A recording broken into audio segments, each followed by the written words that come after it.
Did I stutter? He has time, launches it to the end zone. Touchdown! Terrence Williams! But they are who we thought they were, and we let them off the hook.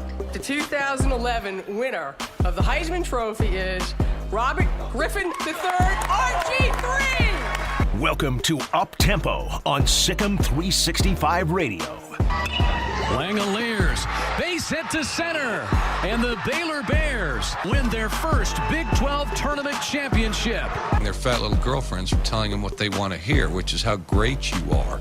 I'm a man. I'm 40. Call us on the Impact Health Labs caller line at 254-339-1122. Hello? You play to win the game. Yep, just ready for OU. You can't handle the truth. Here's Drake Toll. And welcome into the Penny Clinic Low T Bears Den. It is Tuesday, folks. The biggest day. The biggest post day. Day post. The biggest maybe event in Baylor sports history. The Baylor Bears still alive, still dancing, and dancing their way to the Final Four, the national semifinal against Houston this Saturday. Baylor. Hardly know her. Baylor. Nothing better than a Victory Tuesday. And what's better than one Victory Tuesday?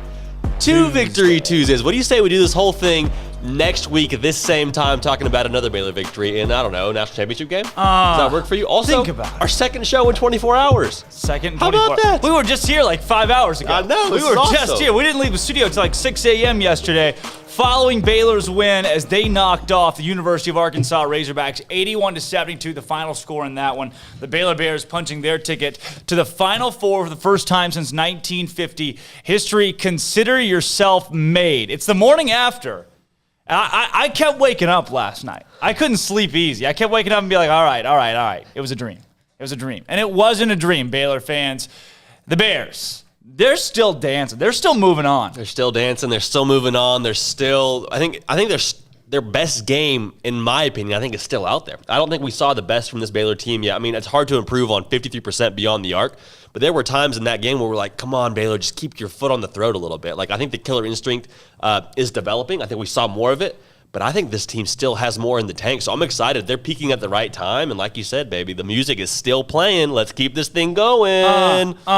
We got a big show for you guys today. How about it? We're going to open this thing up with Final Four reactions. Your reactions, 254-339-1122. Call us or text us. Let us know how you feel this morning following Baylor's win over Arkansas yesterday, punching its ticket to the Final Four. How about Jeremy Branham joins the show at 12:05. He's the play-by-play guy for the University of Houston Cougars. Boom. Morgan Uber from the Big 12 joins at 12:30. Then we got Grayson Grundhafer coming on for the big board. And how about another little impromptu guest we may get on? Yeah, technically, we're waiting on confirmation here, but Jordan Moore, play-by-play guy for USC basketball, also does sideline for USC football. So he's a jack of all trades. We're working to get him on. No confirmation yet. My time zones are all out of whack, just in general. And then you add caffeine and a Final Four berth to the mix, I'm even less reliable. So working on getting him confirmed, Armstrong, but hopefully that's before the end of the show. I was telling you guys yesterday, and I tallied it up this morning,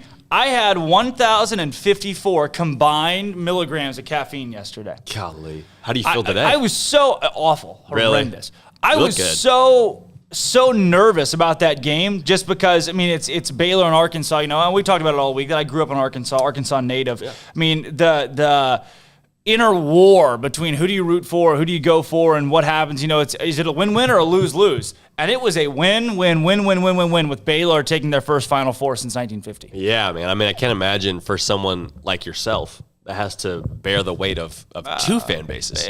Looks like we got some people calling in, Armstrong. Is that what we're hearing? We got callers on the line. Let's rock and roll. I got a great tweet for you, okay? Oh, heck yeah. We dug this out from 2011. Seth Davis picks Baylor to go to the Final Four. Scott Drew will never take a team to the Final Four. I don't care how talented they are. 2011. Wow. Beautiful. You know, they let anybody on Twitter They do. They don't let anybody stay on Twitter, but they let anybody on Twitter. I love those. This app is free. This app is free. Guess what? So is the Smoke. So Seth Boyer, come and see us. We'll get him on the show. Seth? Well, we should reach out. Dead or alive, Seth Boyer. Reach out to him. Dead or alive, Seth let's Boyer. do it. If he's still around, we can get him. If he's not, I might have trouble. T-Rex on the Impact Health Labs caller line. T-Rex, it's the morning after, and the Baylor Bears are still going to the Final Four. Hey, gentlemen.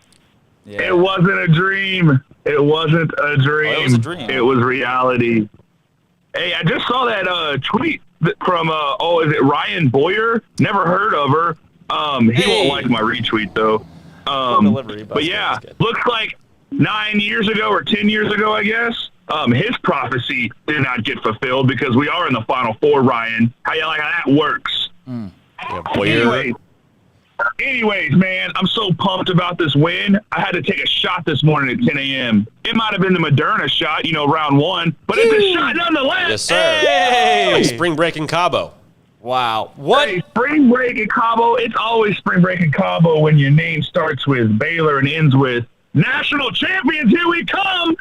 Come on. That's a long name. That is. That might not fit on an That's a long IV. name. I love that, though. We'll abbreviate it. Don't name your kid that. I'm for it. Don't name your kid I'm on that. board, T-Rex.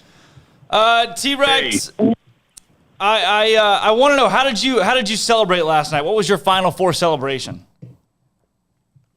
I mean, calling it the greatest radio show of all time, duh. I did that too. T-Rex, I think one of my favorite moments from last night, there was a myriad of them. I mean, you pick. There's so many good moments. One of my favorites was having you on your first call. So, also we should say he called twice, which is, first team all SicEm365 call team. It's free, free, all free. But I was gonna say that when you got emotional talking about your dad, it stirred something up in me. It really hit for me the gravity of the moment and the gravity for all of Baylor Nation, for people like yourself that have stuck with this team. And you said, it was either you or your brother who said, hey, man, we were there in the Farrell Center watching this team take L after L. And for what this meant to you and to your family, it was really special. So thank you for sharing that moment with us on air. Hey, I appreciate it, man. And, there's a lot of fans just like me, like we said, we grew up, across the board for Baylor sports. Whether, you name the sport other than maybe like men's tennis back in the early 2000s when we won a national title, right? We were happy to win anything. It could have been underwater basket weaving. We would have been celebrating it. So, it's like we started, there, sitting down, getting pizza time. That was the highlight of the game, was getting the cheerleader to bring you a pizza. Now, the highlight of the game is is winning by 30 points, now we're going to the Final Four. So, from Pizza Hut pizza time, unendorsement. I'm not endorsing Pizza Hut. It's greasy garbage. But from Pizza Hut pizza time to a trip to Indianapolis, man, who would have thought of it? We thought of it. Baylor Nation, we always stood strong. We always believed, because you know what? When you put your heart and mind to it and you believe, anything's possible. Heck, I get married in like a month. If I can get married, Baylor can go to the Final Four. Woo! Yeah. Here we go. T-Rex, so the Bear Games question of the day was, how did you celebrate last night? And your response was by calling it the best radio show ever, which I will humbly, kindly accept. I'll sign on. How about these? Toy Story 3 or Up? I'm going to go with Toy Story 3 because our Baylor women lost to the main character of Up last night. So I'm going to go with Toy Story 3. Yikes. Is it the old guy? Yeah, the old guy. He looks just like Gino. Yeah. Or does Gino look just like him? Oh, he's best off with Gino Auriemma. That's funny. Toy Story or Finding Nemo? It's double duty on Toy Story. Yeah. Oh, like Toy Story 1, the original? Yeah, the OG. It started it all? The OG. We got to go with Toy Story 1. Locking it in. T-Rex, thanks for your call, man. Thank you, SicEm Bears. There it is. Who is Toy Story up against in this one?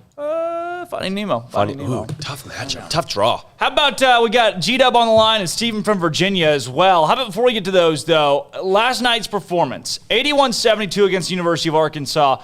Free throw shooting down the stretch. That's a kryptonite for Baylor. It has been all season is free throw shooting, even clutch free throw shooting. They got it done at the line last night when they needed to secure the win. Up by 8 at halftime after they were up by as much as 18. Matthew Meyer missed an open three that I thought would put the game away in the first half last night. There were a couple opportunities that Baylor had to extend leads where it just seemed like, okay, the one shot you needed to make to send it, they would miss. Yeah, I think that was the only – if you're going to take a negative from last night, it was that Baylor let Arkansas back into the game on more than one occasion.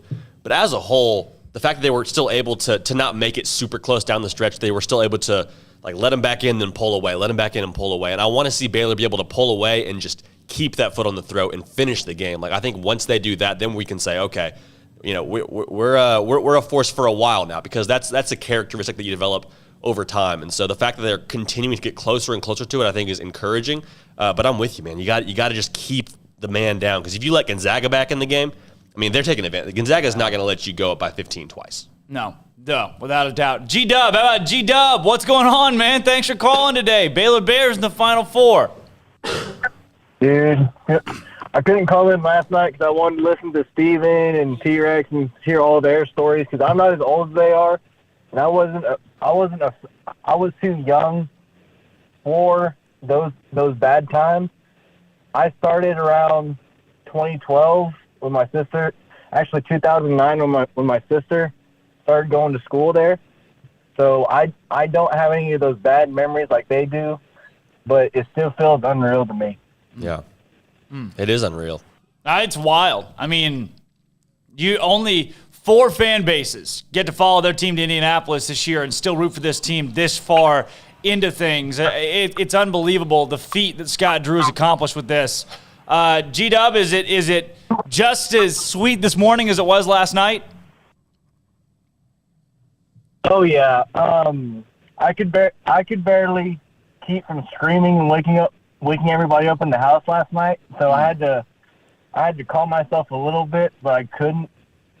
So, G-Dub, you are never, ever, not even if there's a fire, too young to call into this show. I want to make sure that's on record and out there for all of the audiences. Even if there's a fire. Even if there's a fire. You can still call in, especially when the Baylor Bears are going to the Final Four. G-Dub Bear Games question today. I got a couple more callers to get to.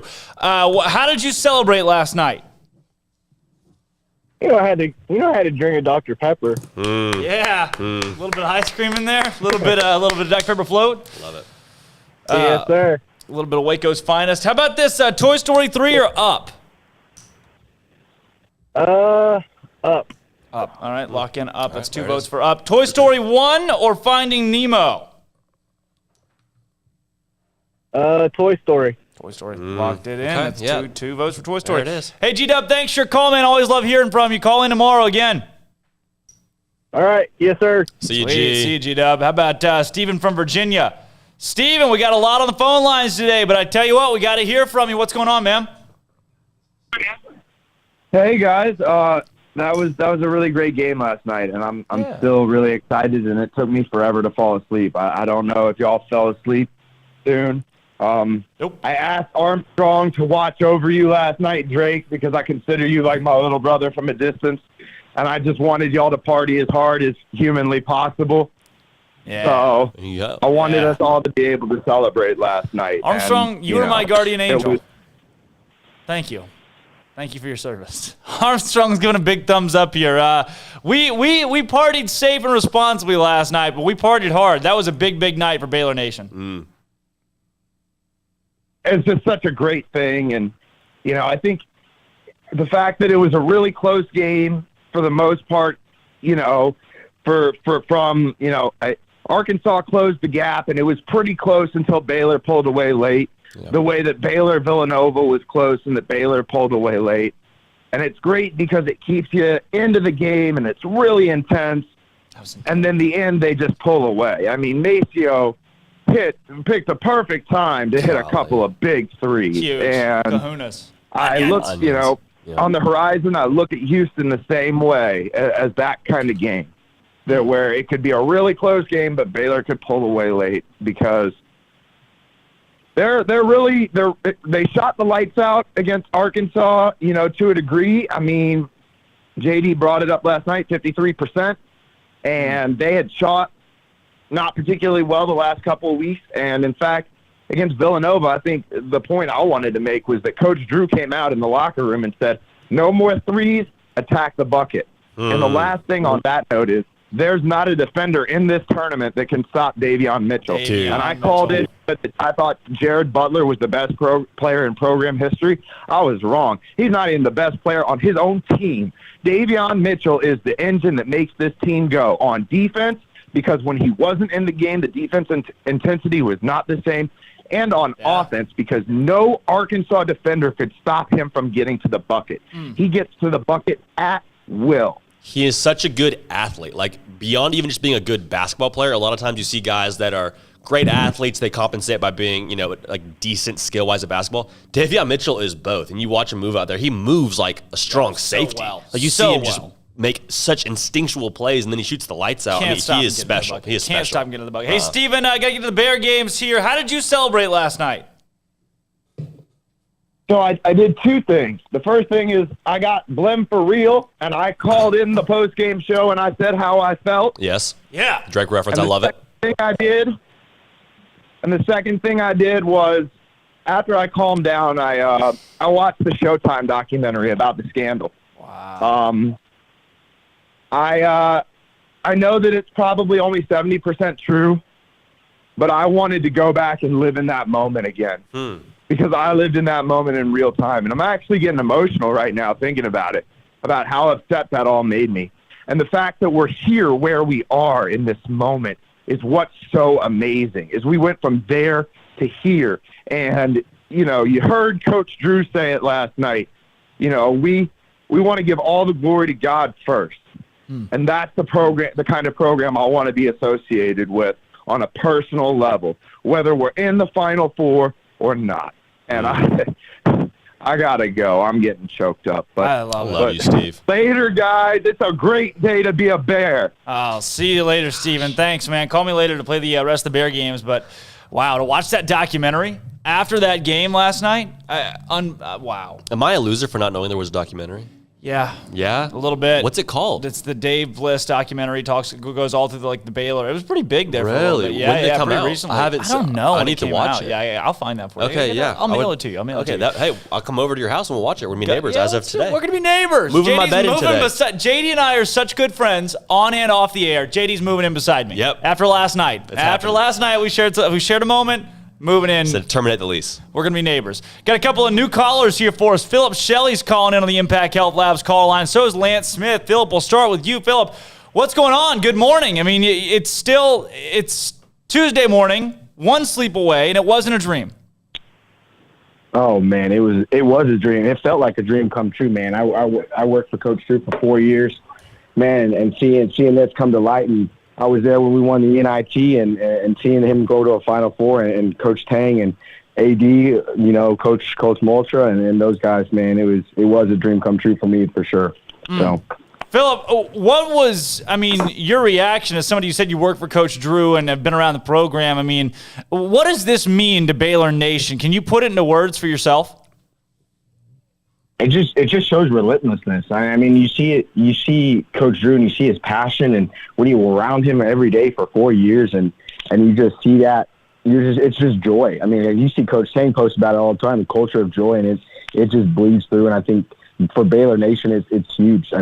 We wanted, our sports to be great for years to come, and we get so close. And I was there when we lost to Florida Gulf, not Florida Gulf Coast, I'm sorry, but RJ Hunter and those guys, and I was a part of the team there. And man, I just remember sitting in that locker room, and I'll never forget looking at Kenny Cherry. Now, I don't know if you guys remember Kenny Cherry, and just seeing the heartbreak the seniors go through when you miss a buzzer beater, and for these guys to go through Mark Vidal and these guys to be able to live and go through this Final Four is awesome for me. So. One thing about Coach Drew that maybe you can attest to this, he's special in the sense that I don't think I've ever heard him actually talk about making a Final Four or playing for a national title. For him, it's always culture of joy, the process, getting better every day. Is he the same way in that locker room, or is that a media thing?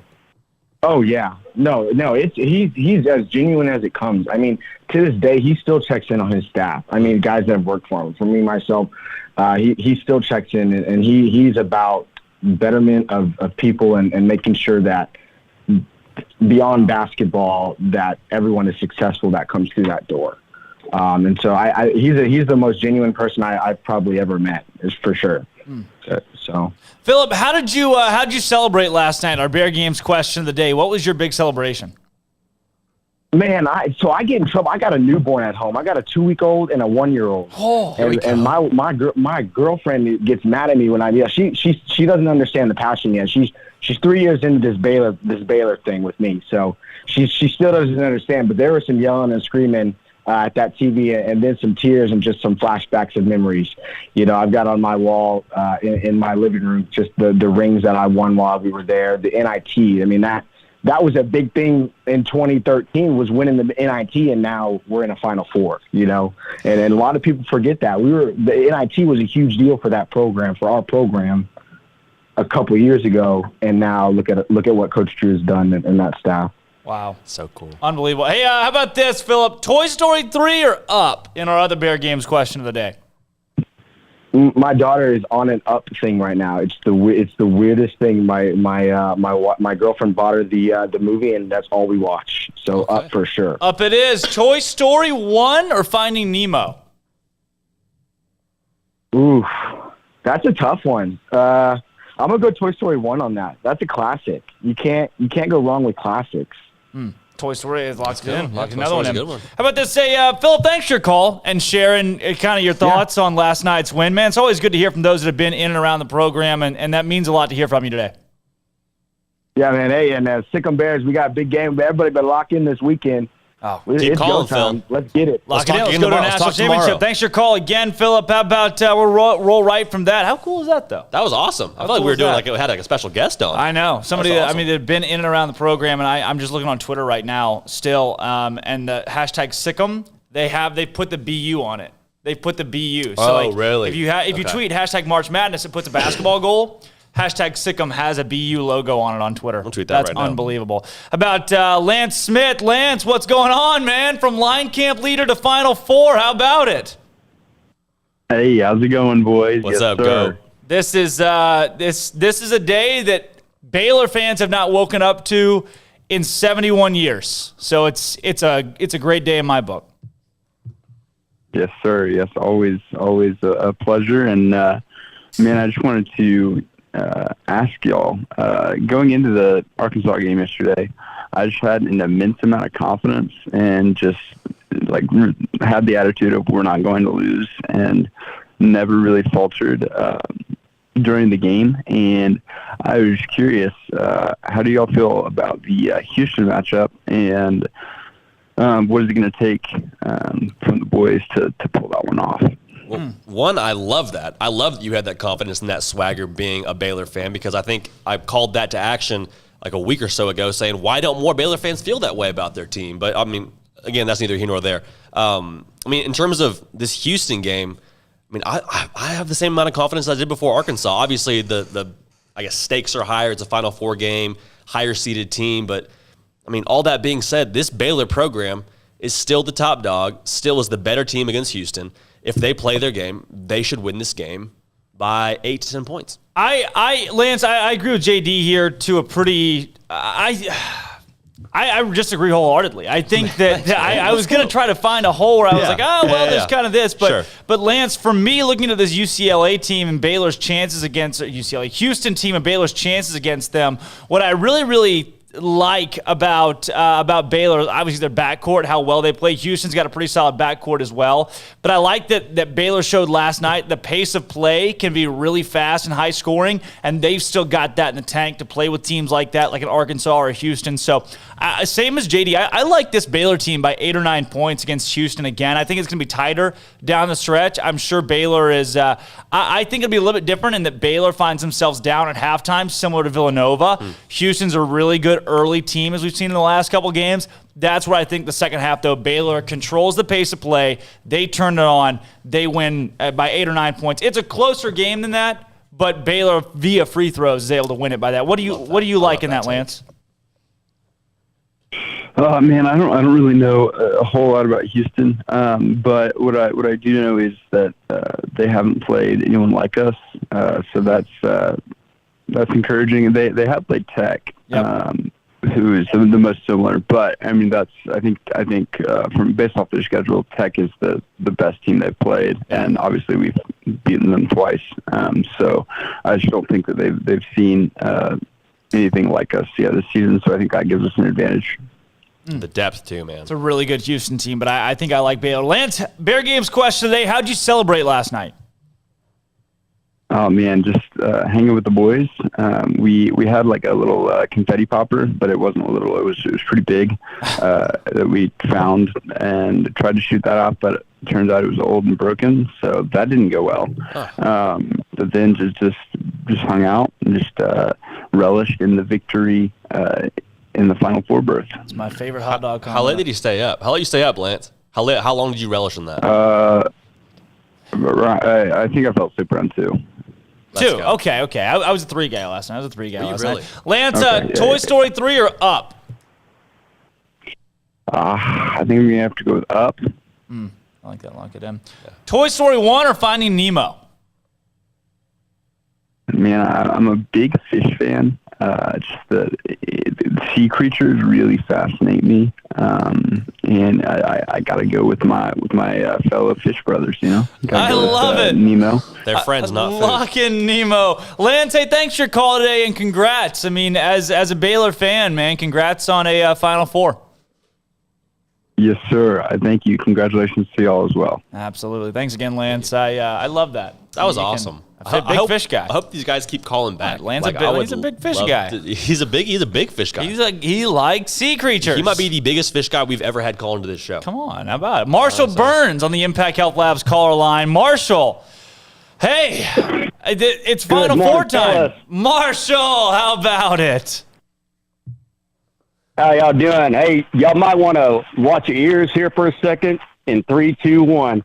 Woo! Yeah. I thought he was going to play One Shining Moment. We would have had to mute him. I thought he was going to swear. Would have had to mute him. I thought he was just going to start swearing. We would have had to mute him. Let's ride. My finger was on the drop call button, Marshall. I was a little bit worried right there. What a way to enter a call, though. I love that. Let's ride. That's 2 claps and a Ric Flair. Oh, hell, what a hell of a game last night. Arkansas is not bad people. They were just in the way. That's all I have to say about that. Yeah. Everybody is at this point, man. But personally, just what I think is going to happen. I think we're going to crush Houston. I'm not sure what happens in the championship game, but I think Houston's got a major problem coming. They got a team that's steamrolling through folks right now. Baylor looks good. Baylor looks good. They've got a fundamental team that's steamrolling folks coming to Indianapolis to face Houston. I don't know if Houston knows what's about to hit them. Same here. I want to piggyback up a little bit off of Stephen from Virginia about how emotional he was getting just talking about all this. Man, this is absolutely fantastic. You know, so I'm 47. I've never ever seen anything like this in my life. I'm so proud of this team. There's not, as far as Scott Drew goes, I don't think that there's a nicer man in America that deserves all this praise. Mm-hmm. There might not be a nicer man in America, period. He is real-life Ted Lasso. Scott Drew deserves this. I mean, Marshall, how long have you been a Bears fan? Since the moment I was born in 1973. Wow. 47 years later in a Final Four berth. I mean, to think about that, Marshall was born, too, 23 years after Baylor's last Final Four. I mean, it's been so long since Baylor's been in this realm, in this arena, playing in this kind of competition. I mean, Marshall, do you remember that 80s run to the NCAA tournament? Not really. I would say this. Speaking about your team, Arkansas, I do remember watching them at Heart of Texas Coliseum back in the Nolan Richardson days with the 40 Minutes of Hell, Todd Day, Lee Maryberry. And as an opposing fan, I'm just going to give Todd Day, Lee Maryberry, Oliver Miller a little bit of love because they really, truly captivated the nation. I mean, my generation, all the youth, we were all about those guys. You know, they were, and that's kind of incredible to say as a Baylor fan. But man, those guys were it back in the day. Wow. And how much sweeter does it make it? You mentioned looking back, all the adversity, all of the things this program has had to go through, even before Scott Drew was there. How much sweeter does that make this moment for someone like yourself who's been through the ups and the downs? And honestly, I'm on an emotional high. This just absolutely feels like redemption, you know? Wow. How you hear about somebody turning around a program, you anticipate that to take no more than 3 to 4 years. But, you know, God bless Baylor for sticking with the patience of Scott Drew and letting this whole thing play out. And year by year by year, just getting a little bit better and a little bit better and a little bit smarter and a little bit wiser. Wow. Hey, there's plenty to come. There's plenty to come. Marshall, my Bear Games question of the day for you. How did you celebrate last night's win? I did some heroin. I rode the brown dragon, and I'm not ashamed. No, I'm joking. No, I went to He had me for a second. He had me for a second. Finger was back on the drop button. No, I went to a doghouse and watched a game last night. And, I haven't drank in about a year and a half, so now I remember why I didn't. Wrote the brown dragon. Oh, my goodness. Marshall, thanks for your call, man. Hey. No. The Disney question. Go ahead and ask me that one today. Disney I love this movie. Toy Story 3 or Up? Up's okay. Up, going up. Up's okay. How about I'll go with that one. Up's okay, baby. Toy Story or Finding Nemo? That's the question I wanted to get to. Nemo is such a good movie, but I got to go Toy Story all day long. Toy Story. Maybe my top 15, top 20 movies of all time. Wow. All right. Hey, Marshall, thanks for calling in today. Glad we had to hear from you again. Yes, sir. Y'all have a wonderful day. Y'all too. And let's get ready to sick them. Let's get ready. Oh, boy. I think Toy Story is going to be like the favorite of that demographic. The Lance Smiths will be Nemo. But they came out Nemo came out in like 2003. Yeah. Was it like 98? Very, very far away. But I didn't know there was wait, that close. what is Up going up against? Up in Toy Story 3, yeah. See, that's just Toy Story what 3 is idiot pretty put good. together this bracket. I don't know. They're awful. That's just a shame that Toy Story and Finding Nemo are going up against each other. Guess who's calling in? Our Finding Nemo father. is the obvious choice there. But although Toy Story is great. Our father, Jack Wheeler. Baylor's in the Final Four. Baylor's in the Final Four. It doesn't sound real, but it is, baby. It is, baby. It's a great Victory Tuesday. It's real. I got to give y'all some perspective. My great aunt is turning 86 this year. The last time that Baylor was on the Final Four, she was 15. Wow. Yeah, 15. That puts it. Well, happy birthday to your aunt. There just aren't any words to describe how happy I am, dude. This is awesome. I mean, Jack is somebody that has gone through, the last few years, even at Baylor. I mean, look at that team that was picked to finish, 8th, 9th, 10th, somewhere at the very bottom of the league and found a way to make the NCAA tournament a couple of years back. I mean, even then, it just seemed like the possibility of a Final Four was still in the distance. What is this like? I mean, that team that year, when they picked us, I just thought that's just way too low. And, the vibe around campus and talk about that team was, we can still be good, but we don't really know. But we beat the odds, got to the tournament, and lost to a really good Gonzaga team. And then we thought, okay, well, we have a lot of people coming back. What's going to happen the next year? And then last season, with how great the team was, knowing that we were going to be a number one seed, then, of course, the global pandemic happens, and we think that's not fair. Of course, Baylor's going to be a number one seed, and then the NCAA says, hey, pandemic, we can't do the tournament. The NCAA said. NCAA did it. And then this year, this has just been perfect. It's been awesome. I'm with it. And, Jack, it kind of feels like Baylor's a lot of fun. Oh, I some disappointment, but this is it's perfect. Wow. It feels perfect. I was going to say it feels like Baylor's either taken the next step or about to take the next step in terms of how they're trending. Would you agree with that? Absolutely. Yeah. Yeah. That's all I wanted to know. Final four recruiting class? Yeah, this is Final Four. There it is. How about Jack Wheeler Bear Games question day? How'd you celebrate last night? Oh, man. Right when the buzzer went down, I fell to my knees and just, so happy. Had some happy tears. Called the post-game show. Got on Twitter. And then also been dealing with the sore arm from the COVID vaccine that morning. So then I went to bed at about 1:30 because I was too excited to go to sleep. Legend. Wow. Absolute legend. Thanks for calling in, too. We really appreciate that. You're always a phenomenal call for us, so thank you. We really appreciate you. Give me the Disney stuff, man. I'm a Disney expert. I need my opinion needs to be out here for the people. Toy Story 3 or Up?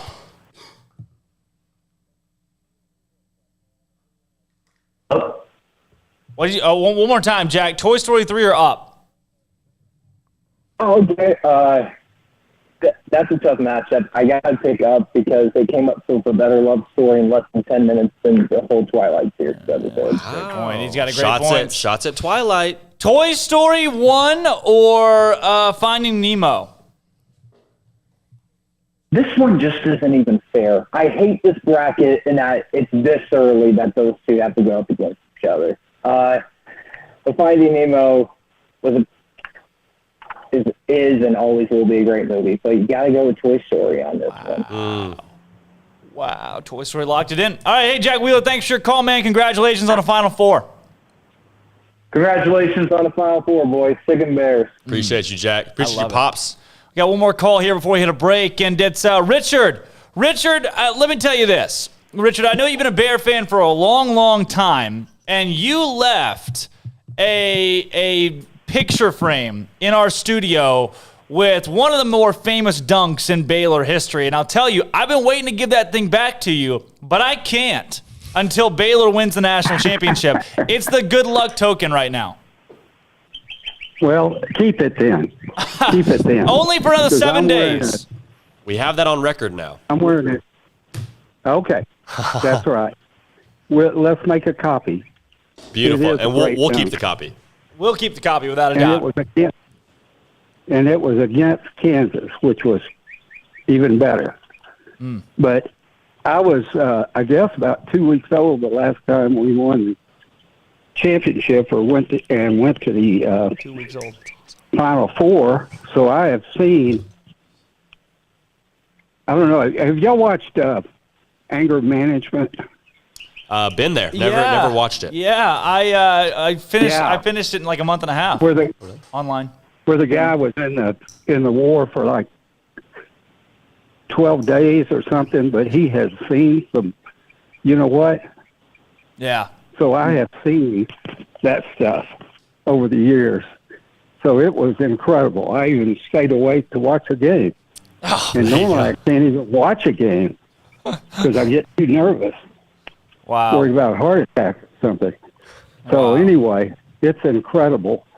Went to the NIT, both of the NITs that we had, and went to the Elite Eight, which was amazing because we had like 40,000 people at the Houston's, whatever it was at the time, their football field. Yeah. And there were like 40,000 people for that Elite Eight where we got screwed over. But this is incredible. Wow. And I stayed awake to watch it. Wow. You stayed awake to watch it. And I was very impressed with Musselman. Oh. I think he's an incredible coach. Eric's great. I listened to his post game, and I think they're going to be a force to be reckoned with. Yeah. Oh, but they're young too. You were saying that too during the game, yeah. Too. Oh my goodness. Oh, absolutely.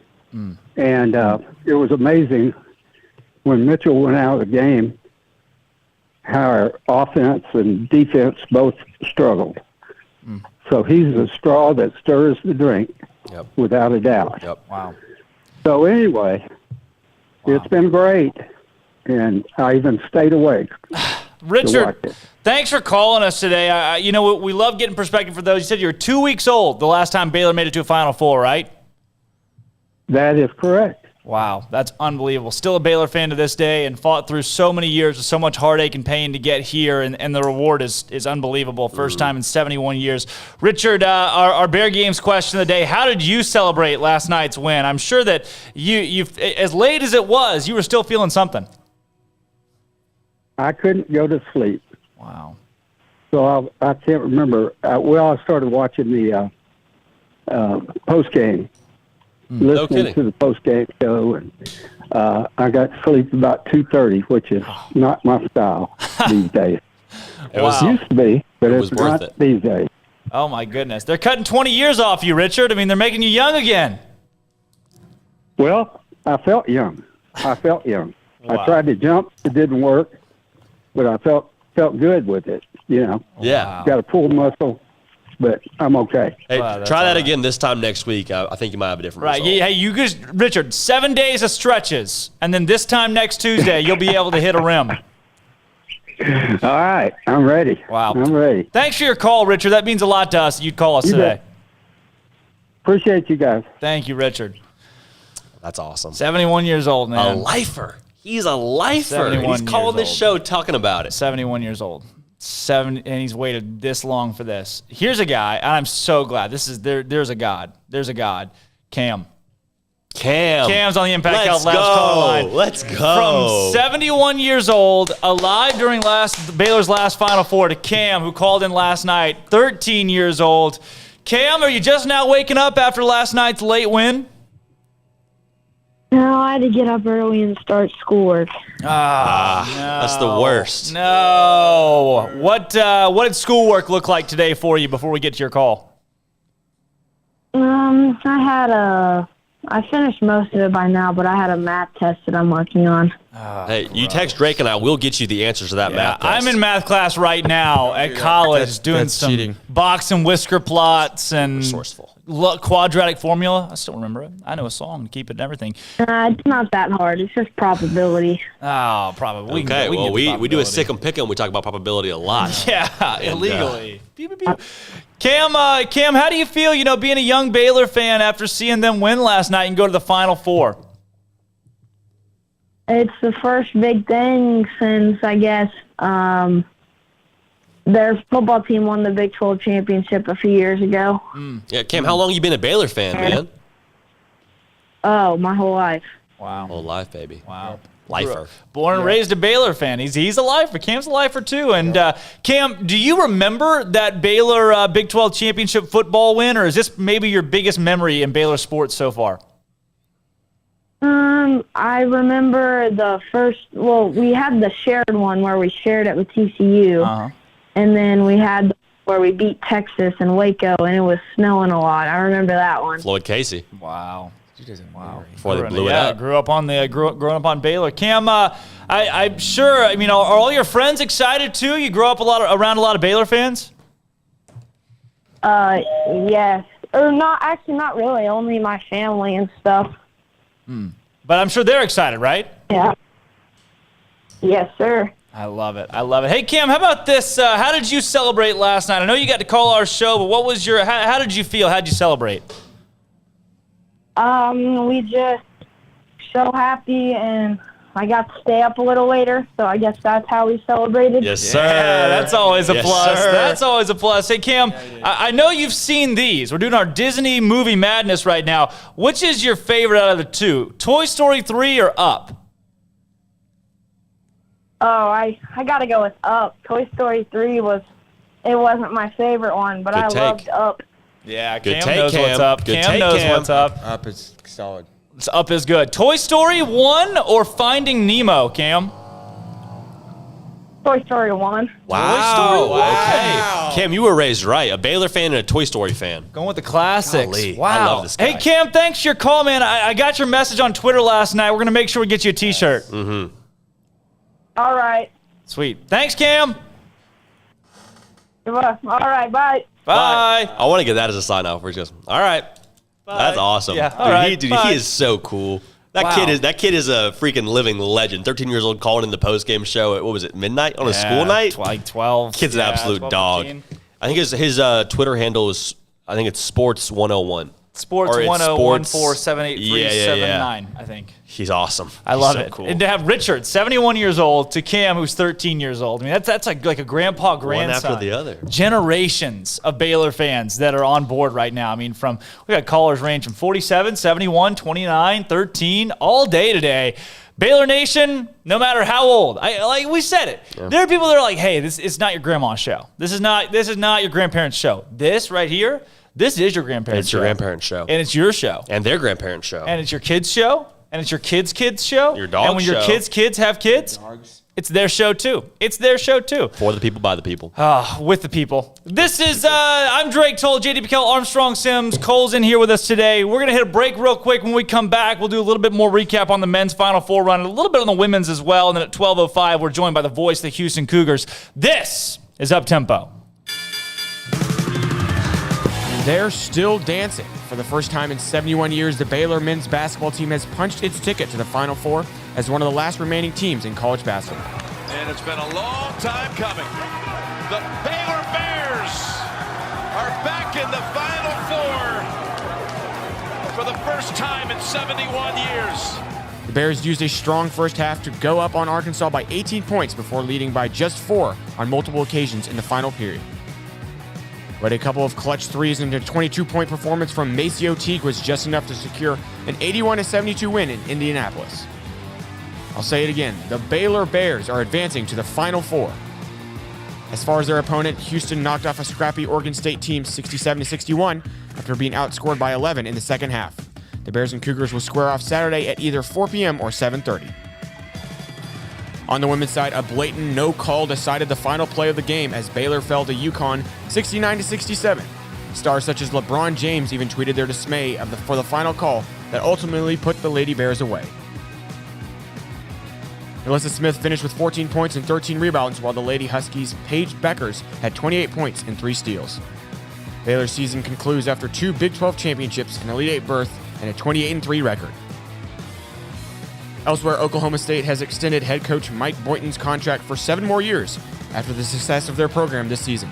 Boynton's team finished 5th in the Big 12 and ended the season 21-9. I'm Armstrong Sims, and that's all the news that is news in college sports. This has been Armstrong's Minute on SicEm365 Radio's Up Tempo. With your Ram truck from Allen Samuels, you may not have to plow through snow and mud or pull heavy loads, but you could. During the Big Finish year-end event, you get a Ram deal like no other. Employee pricing for all, 0% for 84, and no payments for 90 days. Ram 1500 Lone Star for Christmas. No other truck comes close. And ask about Big Finish pricing on Ram Heavy Duty and Ram ProMaster for your business. Happy holidays from Allen Samuels. How did Edward Jones become one of the biggest financial service companies in the world? By not acting that way. Financial strategies, one-on-one advice, it's a big difference. And that's why Brad Wilson, your Edward Jones financial advisor, makes sense of investing. Experience the difference for yourself. Brad Wilson, 250 Sharon Drive in Woodway, 254-776-4337. Edward Jones, member SIPC. At Ideal MRI, we feel blessed to be a part of the Waco community. We're a small family business right here in Central Texas, and our goal is to bring down the cost of healthcare while maintaining high quality. At times like this, the cost of healthcare has never been more important, and unfortunately, significant illnesses and injuries still occur. That's why Ideal MRI is open and here to serve you through the difficult time. We offer premium MRIs just like a hospital with state-of-the-art technology and specialists, but you'll pay less. Sometimes thousands of dollars less, whether you're using insurance or not. At Ideal MRI, we accept most insurance and there are no hidden costs, even offering financing if that's needed. Everything included in the price, and you'll not get something as a surprise in the mail later on. If you need an MRI, ask your doctor about Ideal MRI. They'll know. You can schedule an appointment safely from home online in minutes at idealmri.com or give us a call, 833-IDEAL-MRI, idealmri.com. Texas Farm Bureau Insurance has protected fellow Texans with auto, home, health, and life insurance since 1952. With more than 260,000 square miles of land and 27 million people, that's a lot to cover.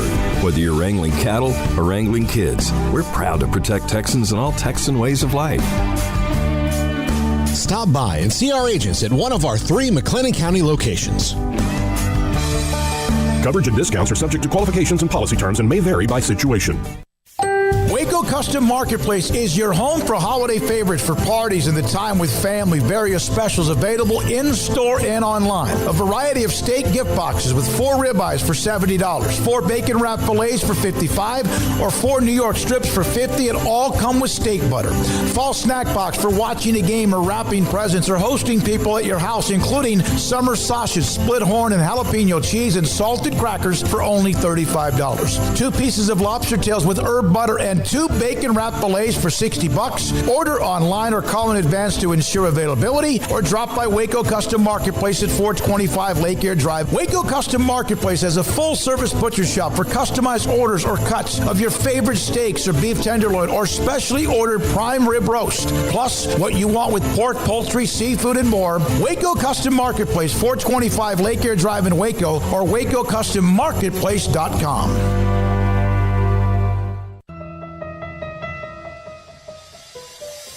Welcome back to Up Tempo on SicEm365 Radio. Call us on the Impact Health Labs caller line at 254-339-1122. Sit down, Bob. I'm not happy, Bob. Not happy. Now back to the Bears Den with Drake Toll and J.D. Pickell for the Blonde Boys Power Hour. Ready? Hey! What?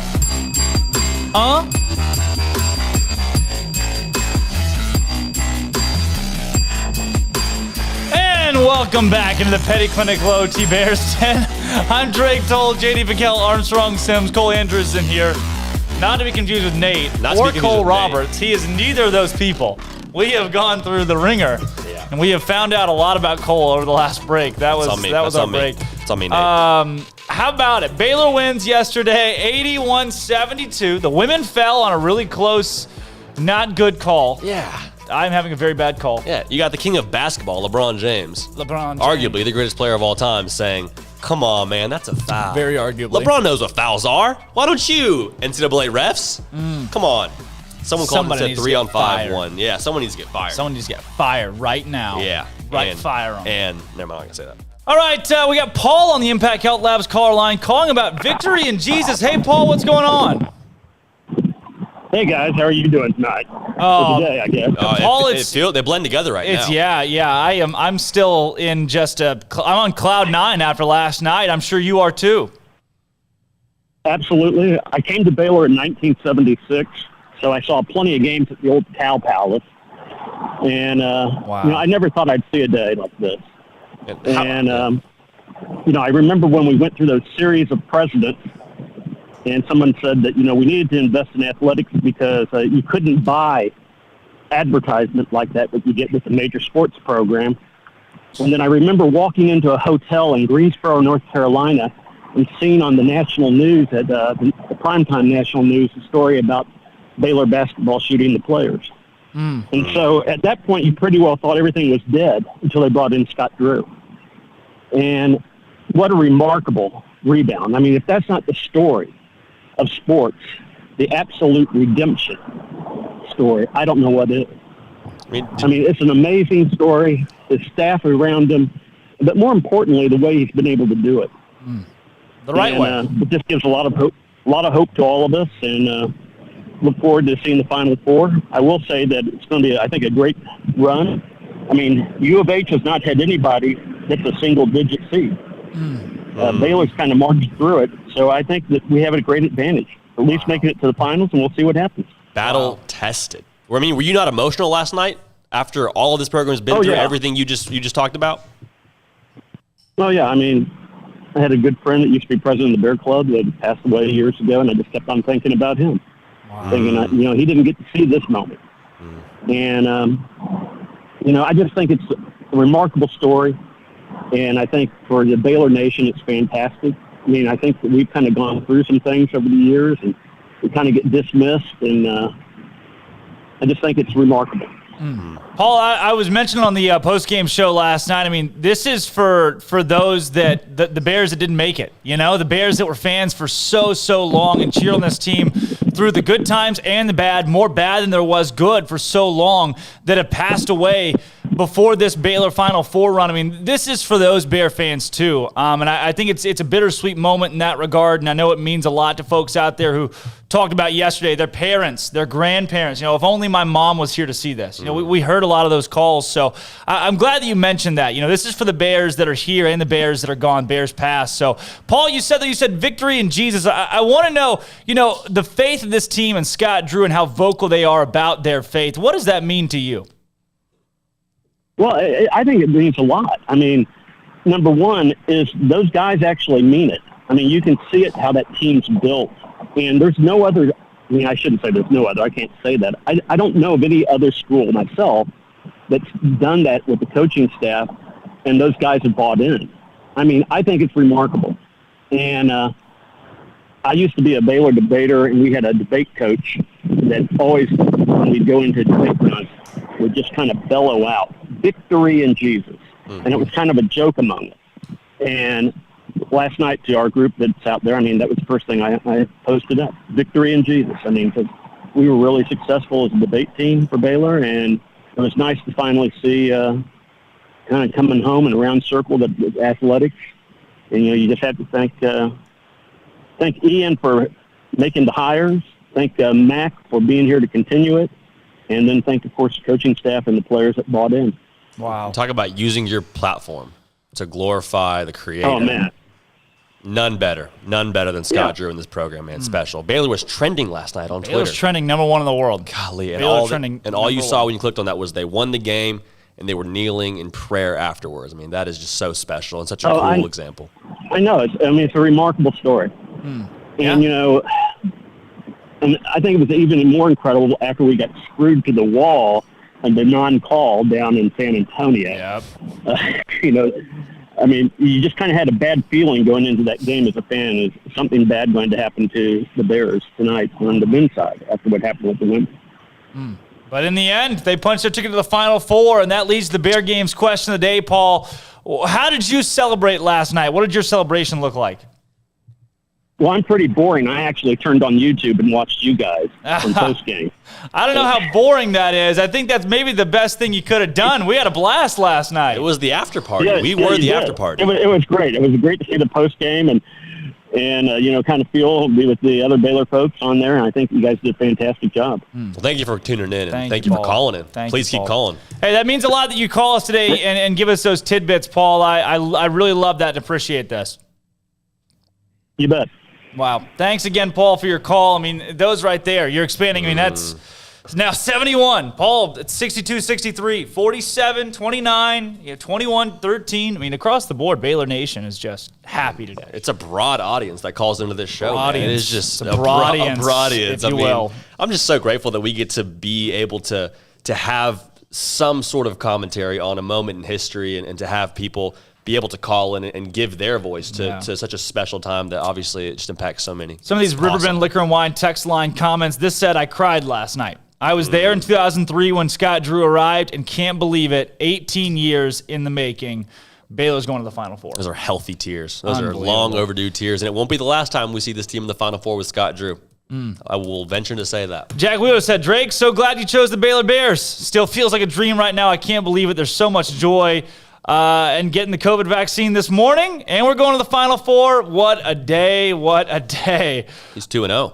And then this says, hell of an adjustment by Scotty D last night. Switching to the zone, make Arkansas beat us from 3 when he realized they couldn't hit anything last night, and they couldn't. They didn't make a single 3 in the second half. This says, has anyone have a line on tickets? Ridiculous trying to find some. Have a flight and hotel booked, looking for tickets. I'm the same way. I'm looking for tickets right now. You're in the market. Ro says, Rotaw. Great show. Is that Lance or Chris from Family Guy? And then, can you come back from break with Fitz? Congratulations. It's the perfect song for this run. Or are you copyright prohibited? We are very much copyright prohibited to most stuff. T-Rex says, I hope Cam is listening. Still, I love your passion, little man. Would love to meet you at some games soon. Shotgun a Dr. Pepper at the tailgate. T-Rex dropping that in for Cam. I say we all four do that. I'm in for that. I will that shotgun that would Dr. Pepper. hurt. Would You in for that, shotgun Dr. Armstrong? Pepper? Armstrong, Cole, what do we say? Nodding his head, yes. Hey, we're green light on some Dr. Pepper shotguns. Green light. Greg Abbott had tweeted last night about Baylor. I mean, anybody that was in Texas was tweeting about Baylor. And I thought you said he texted for a second. We got Greg Abbott here on the Riverbend Liquor and Wine text line. Yeah, no, I thought we not did. today. Oh, darn no, it. Greg didn't text in today. That was yesterday's show. This says, great day to be a Baylor Bear. A blow to the head foul call away from having two teams in the Final Four from Jimmy B. And no kidding, the Lady Bears were right there from having both squads in the Final Four. And it was you hate to see a missed call that does it in. Yeah. I saw Dan Orlovsky tweet, I like the no call. Like, dude, Really? what are you talking? What do you mean you like the no call? Play by the rules all the way through the whistle. What are you talking about? Paige Becker's a bucket, though. Don't get it twisted. Paige Becker is going to get hers. I hope UConn wins the whole thing now, obviously, for Baylor, and just because Paige Becker's a baller. Paige Beckers is tiny. How tall is she? She's like 5'0". I don't know. Not really. But But did you see the game? She's tiny. She's small, yeah. She's tiny, but She's she small. can drain. She can hit. Lady Bears fell last night 69-67 to UConn. They talked about it. It's a 1-point game. Dejanay Carrington drives. She puts up a shot. Granted, the shot was a little bit forced. You don't want that, 14-foot short corner jumper. That said, a foul is a foul, whether it's the last play of the game, the first play of the game, a 14-foot jumper or a layup. A foul is a foul. And the fact that was a no call. I mean, in a situation like that, there are two schools of thought that the, hey, let them play, and the, hey, call it if it's there. And if it's remotely there, you cannot let the game end on that. A no call that I don't want to say that it lost Baylor the game, because one call doesn't necessarily lose you the game. Right. If D.D. Richards stays in, Baylor wins that ball game. But even Gino Auriemma in his post-game press conference was like, yeah, I don't know how we did that. Guy who's seen some basketball. Yeah. And my thing is, going off your comment about there's two schools of thought, I think my thing is don't be scared to make a call. Like, there's a difference between swallowing your whistle and letting people play, or just being nervous that you're going to impact the game too much to where you just become a nervous Nelly and don't call anything. And I think we saw that. Like, those refs, you get paid money to call the game fair, to call the game in a big moment like that. Make the call. It's your job. And there's a freeze frame that very obviously dictates what happened on that play. I mean, you got some explaining to do. We need reparations here, NCAA. We need something done. I need a statement. I need something from the NCAA to say, hey, we dropped the ball here. That's a foul. I mean, I'm at a loss for words. Going to need to pay Baylor women's basketball some money for that one. Yeah. That was tough. Going to need some. I like it. How about this, though? Coming up after the break, we're going to be joined by the voice of the Houston Cougars, Jeremy Branham. He's the play-by-play guy for UH. He's going to come on and talk to us about the game that's going to take place on Saturday. Give us a bit of a view on Houston. I know it's fresh. Folks are still celebrating last night's Final Four berth. However, eyes turned, heads on the swivel right to Houston this weekend. Baylor and UH on Saturday at either 4 o'clock or 7 o'clock. I think it's either 4 or 7:30. It's somewhere in Armstrong's Minute in there. Okay. But yeah, Jeremy Branham's going to join the show and talk to us about this Houston team and what he expects to see in Indianapolis coming up this weekend. All right, I'm Drake Toll, J.D. Pickell, Cole Andrews, Armstrong, Sims are all in studio today. When we come back, the voice of the Houston Cougars, Jeremy Branham, joins the show. This is Up Tempo. They're still dancing. For the first so time in fun. 71 years, the Baylor men's basketball team has punched its ticket to the Final Four as one of the last remaining teams in college basketball. And it's been a long time coming. The Baylor Bears are back in the Final Four for the first time in 71 years. The Bears used a strong first half to go up on Arkansas by 18 points before leading by just 4 on multiple occasions in the final period. But a couple of clutch threes and a 22-point performance from Maceo Teague was just enough to secure an 81-72 win in Indianapolis. I'll say it again, the Baylor Bears are advancing to the Final Four. As far as their opponent, Houston knocked off a scrappy Oregon State team 67-61 after being outscored by 11 in the second half. The Bears and Cougars will square off Saturday at either 4 p.m. or 7:30. On the women's side, a blatant no call decided the final play of the game as Baylor fell to UConn 69-67. Stars such as LeBron James even tweeted their dismay for the final call that ultimately put the Lady Bears away. Alyssa Smith finished with 14 points and 13 rebounds, while the Lady Huskies' Paige Beckers had 28 points and 3 steals. Baylor's season concludes after 2 Big 12 championships, an Elite Eight berth, and a 28-3 record. Elsewhere, Oklahoma State has extended head coach Mike Boynton's contract for 7 more years after the success of their program this season. Boynton's team finished 5th in the Big 12 and ended the season 21-9. I'm Armstrong Sims, and that's all the news that is news in college sports. This has been Armstrong's Minute on SicEm365 Radio's Up-Tempo.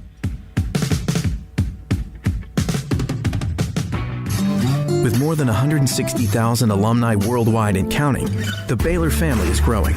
And through the university's expanded Baylor alumni program, the family is growing closer. With hundreds of local volunteers planning events in cities and towns around the country, you can gather with fellow Bears no matter where you are. So, get connected, get something started, get involved, and make plans to get together with Baylor alumni. Visit us at baylor.edu/alumni. Don's Humidor, your home with a 48-foot walk-in humidor with the elite cigar brands from around the world, including the #1 cigar of the year, Aging Room Cuatro Nicaragua. Plus, they have the great brands like Macanudo and Artur Fuente, Rocky Patel, Aston, and so much more. CBD, great for sore muscles, aches and pains, sleep, Vita Dreams, and anxiety, mild depression, general health and wellness. Their staff very knowledgeable on the subject. If anyone is curious about CBD, ask Carol and Ashley. Don's Humidor in the Townwest Shopping Center off Valley Mills in Waco. What you do in privacy is your own business. What you do in public with your truck, well, that's our business at Pickup Outfitters. In your garage, it's okay for your truck to parade around in the nude with no accessories. Hey, this is still America. But when you bring your truck out in public, it's just common decency to put an outfit on your truck. And that's where we come in at Pickup Outfitters. Put a cover on that bed. Cover your rear end with a bumper and a hitch, for goodness sakes. There are women and children on the roads. And guys, don't leave your tools exposed. Put them in a toolbox. Be proud of your truck and stand tall with a lift kit. Or improve your truck's posture with a leveling kit. Add some class to your pickup with new wheels and tires.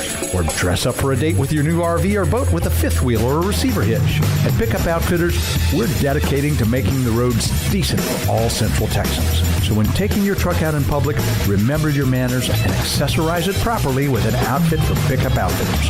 220 Lake Air Drive in Waco. Hey, this is Bryce Petty, former starting quarterback and 2-time Big 12 champion, and I know firsthand the importance of being in top shape both on and off the field. So listen up, men. If you're feeling beat down day in and day out and looking for that high-performance edge that separates the men from the boys, then look no further than the Petty Clinic Low T in Waco. Petty Clinic is a comprehensive men's healthcare clinic with an atmosphere catering to men. Board-certified Dr. Kent Petty has a special interest in offering the highest quality medical care to men of all ages. Some of the services offered include screening and treatment for low testosterone or thyroid, infertility, high blood pressure, diabetes, high cholesterol, sleep apnea, while offering comprehensive wellness exams and complete men's health lab panels. High performance men, remember, it's not just a Petty thing. This is Bryce Petty, encouraging you to reach out and Google search Petty Clinic Low T or go to pettycliniclowt.com and get your complimentary lab screening today. Welcome back to Up Tempo on SicEm365 Radio. Why are you the way that you are? Honestly, every time I try to do something fun or exciting, you make it not that way. I hate so much about the things that you choose to be. Now back to the Bears Den with Drake Toll and J.D. Pickell for the Blonde Boys Power Hour. All right, welcome back to the Petty Clinic Low T Bears Den. We got a buddy of mine named David Overholz, who sent me a message on Twitter and said, listen, Jeremy Branham, he's the voice of the Houston Cougars. You got to get him on the show. You got to get him to talk about Houston. I was like, look, I was already going to go out and ask him, but turns out these guys are connected. He sets me up with Jeremy, and Jeremy, within like 2 hours, I just called him, jacked him on coffee this morning and said, Jeremy, can we get you at like 12:05? And here he is, the voice of the Houston Cougars. Jeremy, thanks so much for joining us today. You got it. I don't have blonde hair, though, so I'm not sure I can be in the Blonde Boys Power Hour. Wow. Hey, look, I would be embarrassed, except for that I'm not. That right there, we wear that proudly, the Blonde Boys Power Hour. But, hey, you're a part of it today. We're missing my partner, J.D. He just went out to take his dog for a walk at the dog park. But, hey, now we got to break it down. Baylor in the Final Four for the first time since 1950. None of us were around. Most of our callers weren't around on today's show so far. I take it you weren't around unless you got some kind of Benjamin Button thing going on. But how about on the other side for Houston, what does it mean for this program to make a Final Four?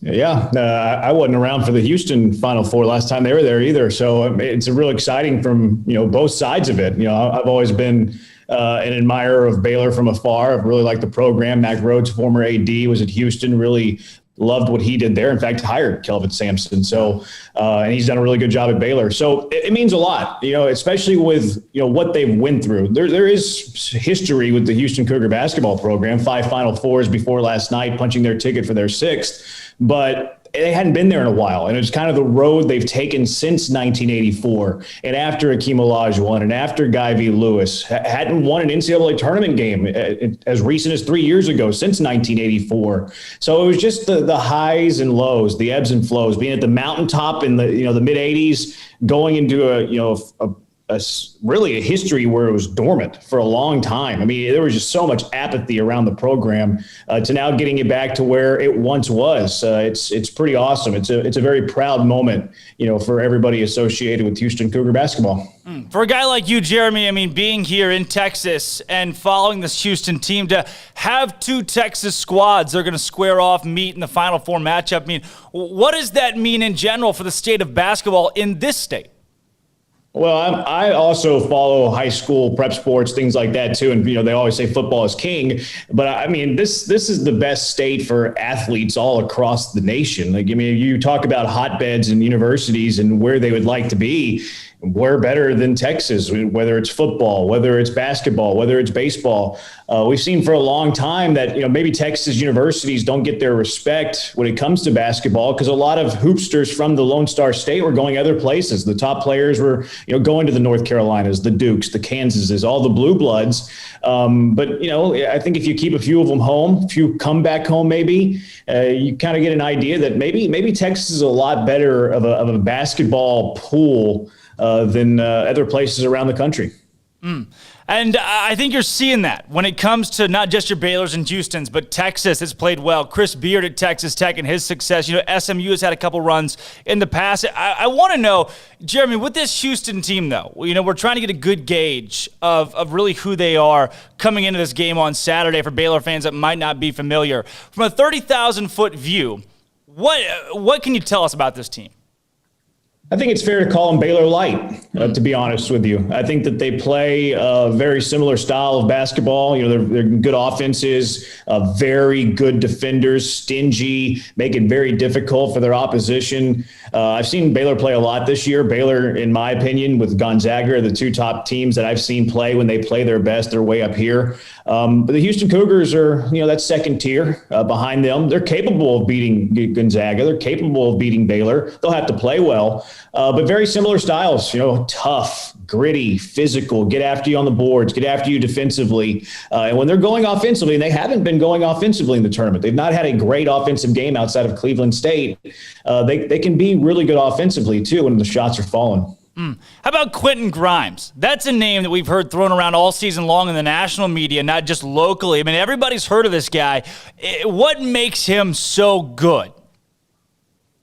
His consistency would be the reason that I say that he's so good when you look at it from a very broad point of view. He was always good coming out of college at College Park, just north of the Houston area. We all know he went to Kansas, had that debut game where he scored a ton of points. I think he hit like 6 or 7 threes.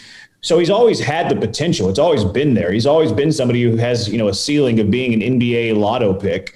It's just a matter of him being more consistent. And this year he's been as consistent as can be. You know what you're going to get with Quentin Grimes. And even when the shots aren't falling, like last night, he wasn't getting those shots to fall in the first half, but, got a layup, knocked down a mid-range jumper, got him involved. And all of a sudden he hit one of the biggest shots in Houston Cougar basketball history when Oregon State, erased that 17-point deficit, tied the game at 55 with under 4 minutes to play. Grimes calling for the ball and drills the 3, had the answer. So consistency and just, how hard he works. Very good player, very talented. In the shooting too. The shooting has went from, being a streaky, low 30% 3-point shooter to this year being above 40%. I want to know with this Houston team, and I'm kind of bouncing around here a little bit, Jeremy, from player now back to team, but it's the same squad that beat Texas Tech by 11. Played really, really well in that game, but then lost on the road to an ECU team that has been nothing but underwhelming this season. There's some volatility there, but that's been non-existent in their last 12 games now. What has changed for Houston? I don't think much has changed, to be honest with you. I think there's, in college basketball, I think that you probably have 2 games a year that you just don't play well. The other team plays really well, and they beat you. I mean, that night East Carolina was on fire. They hit double-digit three-point shots, and the Cougars are one of the best teams at defending the three-pointer in the entire country. So that was just one of those nights where East Carolina was hitting everything. Cougars maybe didn't play their best. The shot wasn't falling on the offensive end. They do have some stinkers this year, but like you mentioned, they beat Texas Tech. The other out-of-conference games kind of got messed up because of COVID. Beat Memphis, a good Memphis team who just won the NIT championship. I thought they were one of the better. I thought they were a top 68 team going into March. They didn't have a top 68 resume, but they were a good team. But I think the Cougars have been very consistent throughout the year. They've had 3 games where they lost, where they didn't show up, didn't play well. But I mean, you mentioned the Texas Tech game. That was early out of conference, and you haven't really seen them let up aside from those 3 losses that they had.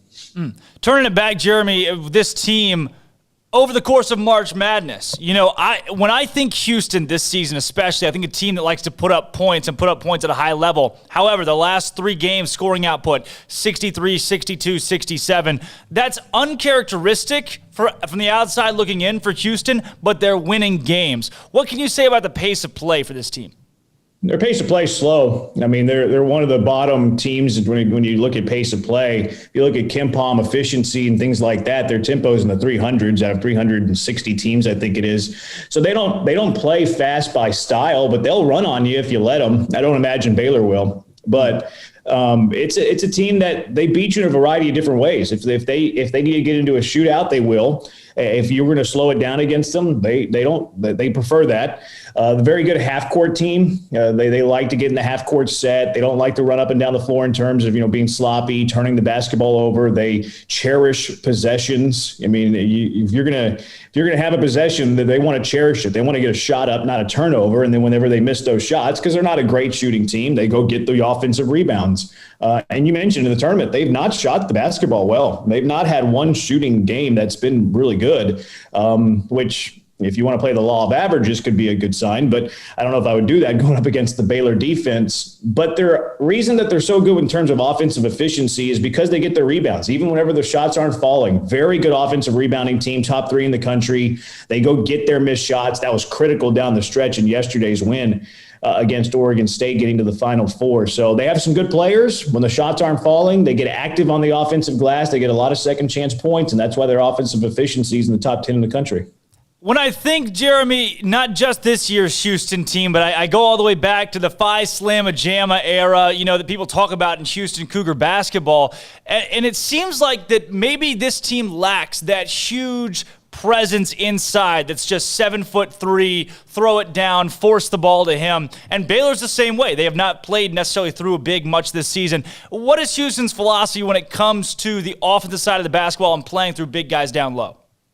Well, that's a macro discussion I think we could have there, because those centers just don't exist anymore. I mean, if you want to go back to the 80s, you have Olajuwon, you have Ewing, you have Mutombo, you have Mourning. I mean, we can go on and on. It's just a different brand of basketball now than it was then. Interior post players that can dominate the game just rarely, don't exist anymore. Joel Embiid was one that kind of sticks out a few years ago whenever he was doing his thing at Kansas. But I mean, name me one, huge center that has lotto pick written all over him that's dominating the college game. They don't exist anymore. The Cougars will go to the post at times, not a ton. They're guard heavy. They're better offensive players are on the perimeter. Dejan Giroux's the straw that stirs the drink on the offensive end, gets everybody involved, plays that point guard position. Quentin Grimes, the All-American, co-American Player of the Year, of course, a guard. Marcus Sasser is a good sharpshooter. He can be streaky, but a good shooter, can get going. But they'll go to the post every now and then. Justin Gorham is somebody that they like to get involved early in the game, see if he can pick up a foul or two on some post defenders. He's got pretty good touch as well. Fabian White is a really interesting story. Tore his ACL last May. He returned in less than 9 months because he wanted the March moments. And yesterday he was very good. I think he had 8.6 rebounds off the bench. So the Cougars have some options there, but if you want low post dominance, I mean, you have to watch some YouTubes in the 80s from old guys.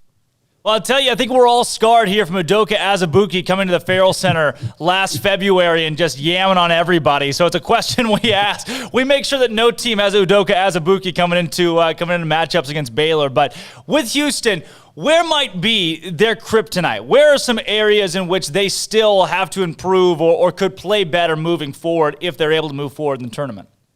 Well, the one areas that give them trouble sometimes is they are prone to scoring droughts here and there. And I think one thing that kind of plays into that is the tempo, too. I mean, if you're not getting tons of possessions and all of a sudden you don't score on 3 or 4 of those possessions, all of a sudden that's a 3, 4, 5-minute scoring drought. It's not so much that you're going possession after possession after possession not scoring. It's just that you don't play fast with that tempo. And then all of a sudden 3, 4 minutes have gone by. You don't have any points. So sometimes on the offensive end, the shooting can go cold at times. Not a great shooting team, although they were the tops in the league in field goal percentage and 3-point shooting percentage. But the American no more is a defensive league than an offensive league. So I would say that, they're a team, especially in the Final Four against, going up against the, Baylor, and then we'll see whatever happens on the other side of the bracket. But, these are the top teams in the country. And whenever you don't have a good shooting game, you're really going to be at long odds. How about the matchup Saturday then? When you think about Baylor, you think about Houston, and obviously you're more familiar with the Cougars, but I'm sure you've seen a little bit here and there of what Baylor has done this year in their run with Scott Drew. When you compare these two teams, what do you expect to see on Saturday? I expect to see a war, to be honest with you. I think it's going to be physical. It's going to be a battle. I think you're going to see the battles down low for rebounds. I think, it's not a game that you want to show up if you're soft, because that'll be exposed quickly. Baylor's a tough, gritty team. Now, they have some really good players, too. They're not just all tough and gritty. It's not just all blue collar. They're a talented team, but they get after you. They play hard. And that's something that the Cougars hang their hat on, too. They play hard. So, and especially in the Final Four. I mean, everything's going to be on the line. Both teams are going to have, throw everything out there. They're going to leave it all out on the floor. And it sounds cliche, but these two teams that I've seen play this year, they are the hardest playing teams. They're the most physical playing teams. And it's going to be exciting. It's going to be a battle. I'm excited for it without a doubt, and I'm sure you are too, Jeremy. I want to know, when you think about the pace of play that Houston has, and Baylor has done that in a lot of their games this season, when they say, hey, we're fine scoring 65, 67 points and winning a ball game. And as you see, Houston's done the same in the last 3. First tip, opening tip to final buzzer. How do you see this one playing out as we're now 5 days away? I kind of see it playing out as a slow tempo defensive game because, like I said, I think the Cougars are going to cherish possessions. Baylor gets after you defensively, so they're not going to let you have anything easy early. I think you're going to see a lot of shots late in the shot clock that aren't great looks, but that's because you have to tip your cap to the defense. I don't think the Cougars are going to try to let Baylor kind of get out in transition. I think they're going to force them kind of into the same thing too, where they're having to work for their shots. It's not going to be easy getting looks. So I think both defenses are going to do that on. Sorry about that. I think both defenses are going to do that to both offenses. I think they're going to make it very difficult, make their life very hard on Saturday inside of Lucas Oil Stadium, to where they're kind of forced into some shots late in the shot clock that might not look pretty, but what are you going to do when shot clock's winding down? Jeremy, before we get into our Bear Games questions of the day that we ask every guest and caller to take a bit of a break from the sports world, I want to know, what has life been like for you in Indianapolis? Being around the Houston program and around the tournament in such an interesting and different year. Well, local radio can't be in the bubble. So I've been outside of the bubble per se, which is different because I would be with them throughout the year, travel with them, on the charter, on the buses, in the hotels. This year's been very different because of COVID, have not been on the planes, have not been in the hotels, have been kind of distant to an extent from the team. And the trip to Indianapolis too, I've been going back and forth. Like just now landed in Houston, just got to the house right before this conversation that we're having now too. So going back and forth has been, hey, look, it's fun. It's been a thrilling ride. Wouldn't trade it for the world. But everything else has kind of been on the back burner a little bit. You know, I haven't really paid much attention to anything else. It's been college basketball centric for the last few weeks, which is awesome. It's awesome if you're, a college basketball fan and you're in the line of work that I am and we are. I love it. It's the best time of the year without a doubt. March Madness. And our Bear Games question of the day today is tailored to Baylor fans. It is, what was your reaction last night when Baylor won to go to the Final Four? But I'm going to change it for you, obviously, Jeremy. What was your reaction when Houston won, closed things out against Oregon State to punch their ticket to the Final Four? Well, I'll give you an answer for both of them. Whenever Baylor won, it was a little bit of fear a little bit, because I know how good Baylor is. Although I was pulling for Baylor, I wanted to see this matchup in the national semifinal. From my vantage point, when I saw Houston win, it was just a sense of being proud, to be honest with you, because I know how long the fans have suffered. I know how long basketball fans in Houston, college basketball fans in Houston, have suffered, and how much work goes into being a winning program and to turning the program around. So Kelvin Sampson, getting back to the Final Four for the second time in his 1,000th career game coaching, really cool to see that joy in his face. And then the players, this is a demanding program. You have to work really hard. There are a lot of dog days where you're getting, cussed up and down the floor. And for them to be able to reap the reward of getting to the Final Four is really awesome. And also in this year, right? Because everything the players are going through in the COVID year is something that no one will ever experience again, and no one's experienced before. Everybody in college basketball is unique this year than any other year in history of college basketball. So to be able to do it in this season, for everything that they've had to go through, is just a sense of proudness. Wow. How about this? Bear Games, Disney movie madness, Toy Story 3 or Up, Jeremy? Who do you got to go with in that one? What's the question? Toy Story 3 or Up, the movie Up? Oh, Toy Story 3. There's no doubt about it. Toy Story 3 is a classic. Wasn't that nominated for Best Film, by the way? I think it was. One of the first animated films, yeah. I'm a semi-movie buff, and I'm kind of a movie snob, to be honest with you, which I'm sure I'm going to be big in Waco now. I'm already wearing the rival colors. Now I'm saying I'm a movie snob. But yeah, Toy Story 3, if it's nominated for Best Film as an animation, how is that not the answer? As an animated movie. The other one, though, I want to know if you're as passionate about this one, because it involves Toy Story 1 and Finding Nemo. I'm still going Toy Story 1. I'm loyal. Wow. I'm loyal to Woody. I'm loyal to Buzz. I like Finding Nemo, but I'm loyal to my guys, man. I'm loyal to Buzz. I'm loyal to Woody. I'm sticking with Toy Story. If there's one thing that we can say about Jeremy Branham being on our show today, it's that he is loyal. He is loyal to the Toy Story trilogy +1. I don't even want to factor in the last one they made. But hey, thanks for coming on today, giving us your movie analysis and a little bit of basketball on the side. Jeremy, it's an absolute pleasure to have you on Up Tempo. Yeah, thanks for having me. Appreciate it. Look forward to Saturday. Absolutely, as do we. Again, that was Jeremy Branham, the voice of the Houston Cougars. He'll be live in person at Lucas Oil Stadium this Saturday watching Baylor and Houston square off at either 4 p.m. or what was it, 7 or 7:30? 4:30 or 7. Okay, 4:30 or 7 on Saturday. Jeremy will be there.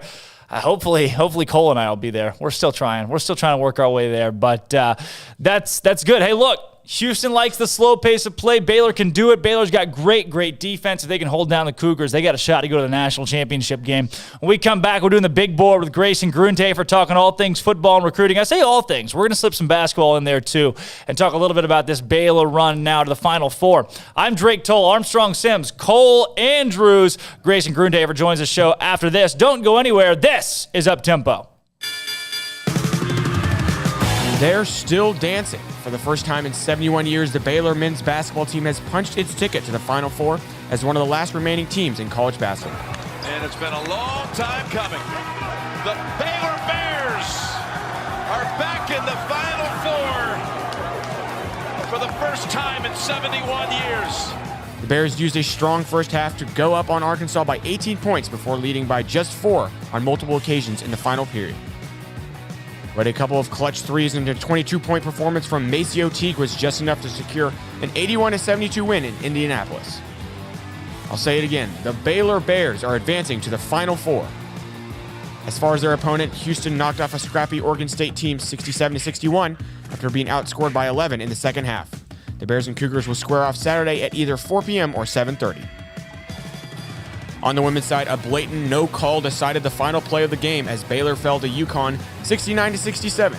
Stars such as LeBron James even tweeted their dismay for the final call that ultimately put the Lady Bears away.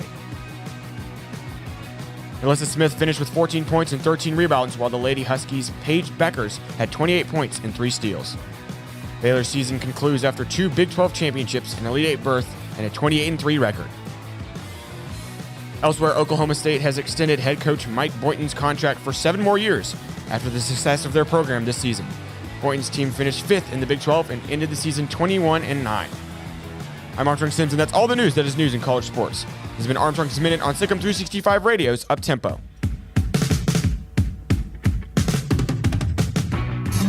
With more than 160,000 alumni worldwide and counting, the Baylor family is growing. And through the university's expanded Baylor alumni program, the family is growing closer. With hundreds of local volunteers planning events in cities and towns around the country, you can gather with fellow Bears no matter where you are.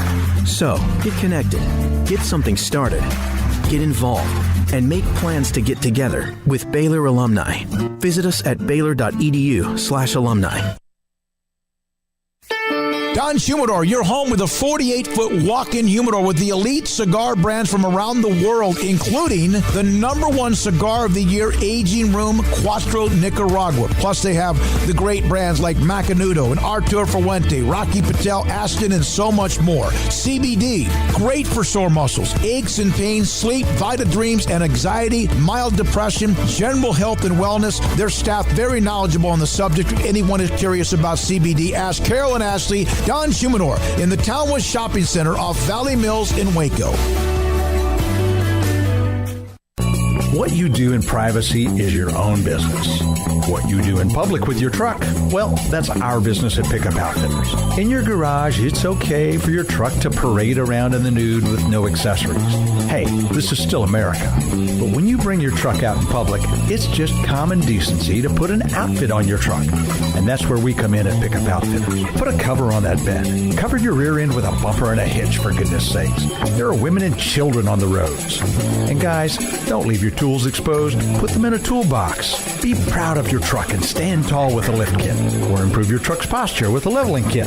Add some class to your pickup with new wheels and tires. Or dress up for a date with your new RV or boat with a fifth wheel or a receiver hitch. At Pickup Outfitters, we're dedicating to making the roads decent for all Central Texans. So when taking your truck out in public, remember your manners and accessorize it properly with an outfit from Pickup Outfitters. 220 Lake Air Drive in Waco. Hey, this is Bryce Petty, former starting quarterback and 2-time Big 12 champion, and I know firsthand the importance of being in top shape both on and off the field. So listen up, men. If you're feeling beat down day in and day out and looking for that high-performance edge that separates the men from the boys, then look no further than the Petty Clinic Low T in Waco. Petty Clinic is a comprehensive men's healthcare clinic with an atmosphere catering to men. Board-certified Dr. Kent Petty has a special interest in offering the highest quality medical care to men of all ages. Some of the services offered include screening and treatment for low testosterone or thyroid, infertility, high blood pressure, diabetes, high cholesterol, sleep apnea, while offering comprehensive wellness exams and complete men's health lab panels. High performance men, remember, it's not just a Petty thing. This is Bryce Petty, encouraging you to reach out and Google search Petty Clinic Low T or go to pettycliniclowt.com and get your complimentary lab screening today.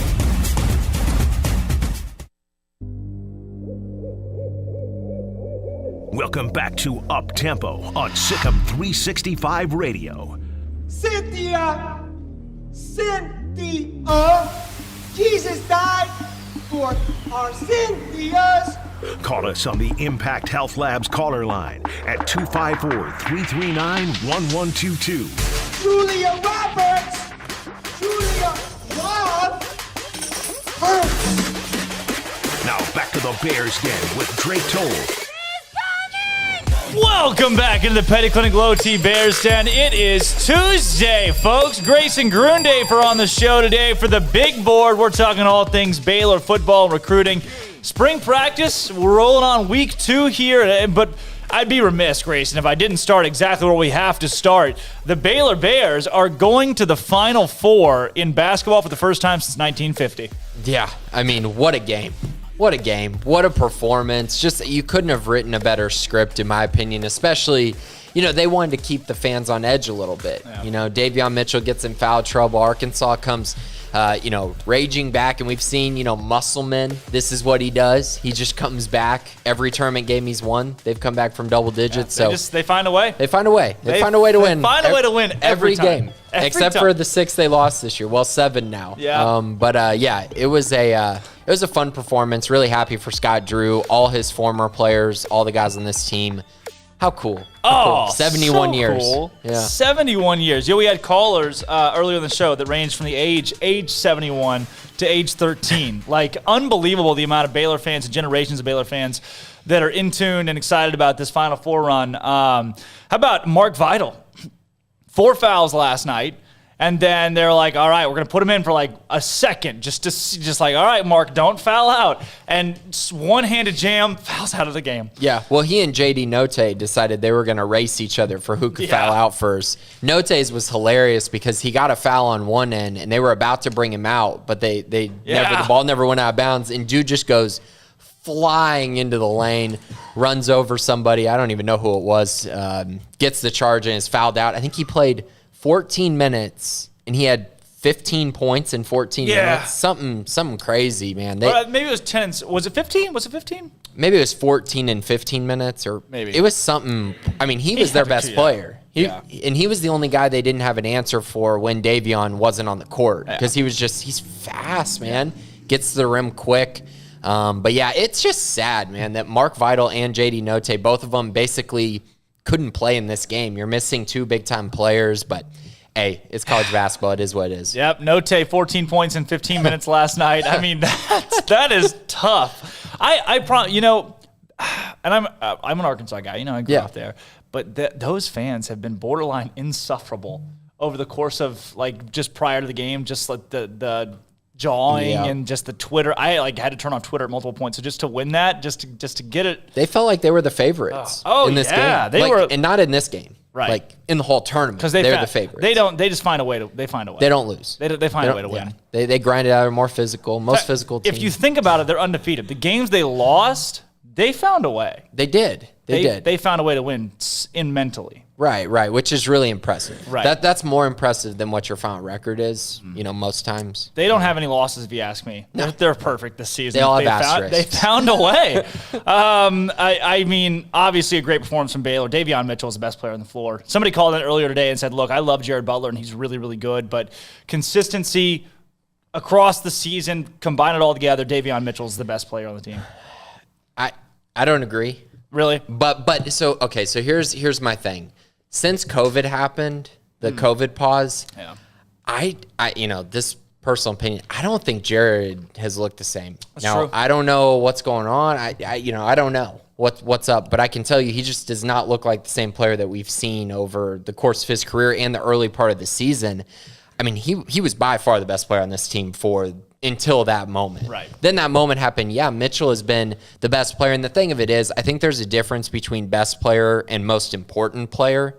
And I think right now Mitchell has been the most important player because of his defense. But I do think they're going to need Jared to play better than even he did against Arkansas in order to win the championship. Think about the way that Teague's been shooting, the way Teague's been scoring, the way that Mitchell's been playing defense. Flagler and Meyer combined for 7 steals last night. Yeah, they were great. And they scored, 17 points combined? Yeah. Something like that? Yeah. They both had really, really good nights off of the bench. It was Flagler had 10, Meyer had 7. So it was Matthew Meyer time a little bit last night. And Everyday John had his best performance since the COVID pause. He looked way more athletic, more active, more physical. He really wore on Arkansas's bigs at the end of the game. I was impressed with him. Unbelievable game from him. 4 points from Flo Thamba, 4 points from Mark Vital. Scoring output, though, from Butler, Mitchell, and Teague. I mean, if Butler puts up 22 points on top of what Mitchell and Teague are doing right now, it's over. It's so far over. I'm reading a tweet here says, the whole damn country is going to be tuned in for Matthew Meyer time on Saturday, and I am going to be so insufferable. I cannot wait for that. It's mullet time. I love the fact that, and even last night, I was reading a tweet here, the women's game. Did you know the listenership for the women's game was it doubled, more than doubled I say listenership. So this is direct tweet. There were over 9,600 posts about the Elite Eight matchup between UConn and Baylor during the game alone. That engagement doubled those of the men's March Madness games that happened last night. So it doubled the Baylor and Arkansas game. That doesn't surprise me. UConn and it shouldn't have been an Elite Eight matchup. It was such a good matchup, and on record, Baylor wins that game if D.D. doesn't get hurt. Yeah. Period. I mean, you take the call into effect, which, it's one call. D.D. doesn't get hurt, they win. D.D. doesn't get hurt because they're up by 10. Yeah. They're up by 10, got a chance to go up by 12 or more, and then Paige goes down. And Paige went off right when she went out. Paige made 4 of 5 shots, 10 points during that run. Like if you saw Paige Beckers at the park and she was like, I want to play with you guys, you'd be like, okay. Please. Yeah, come on. I'll guard her. And then she just scores 28. She's there next. Tarazi, Sue Bird. But so unassuming. Yeah. Like you look at her and you're like, oh, she's not that tall. Yeah. She's thin. She looks like a sophomore in high school. Yeah. And she's just dropping buckets. She hits everything. So, men's basketball, women's basketball last night, even the loss on the women's side. That was just a fun day in Baylor sports, It's one of the best games I've seen all year. The UConn and Baylor women's. It was so good. The first quarter, edge of my seat. That first quarter may be the best 10 minutes of basketball I've seen all year. Across definitely any might have sport. been. That was unbelievable. The pace of play, I put a tweet out there, for the folks that are like, hey, women's basketball will never be as entertaining as men's basketball. When J.J. Watt and LeBron James, when the greats are out there tweeting about this game, they're glued to their TV, that's when you know something. You know what hurts the women's game is when their best game is in the Elite Eight. Yeah. That's what hurts the women's game. Yeah. When you do that, and now UConn's going to play Indiana or Arizona. They're going to blow them out, and then they're going to go to the championship, and maybe they'll get a good game. Yeah. So should have been, and Gino said that in the postgame or in the pregame press conference that, hey, this is a Final Four Elite or Final Four national championship matchup. And did you see? Okay, first, I know we got football, but I'm so on a basketball tangent today.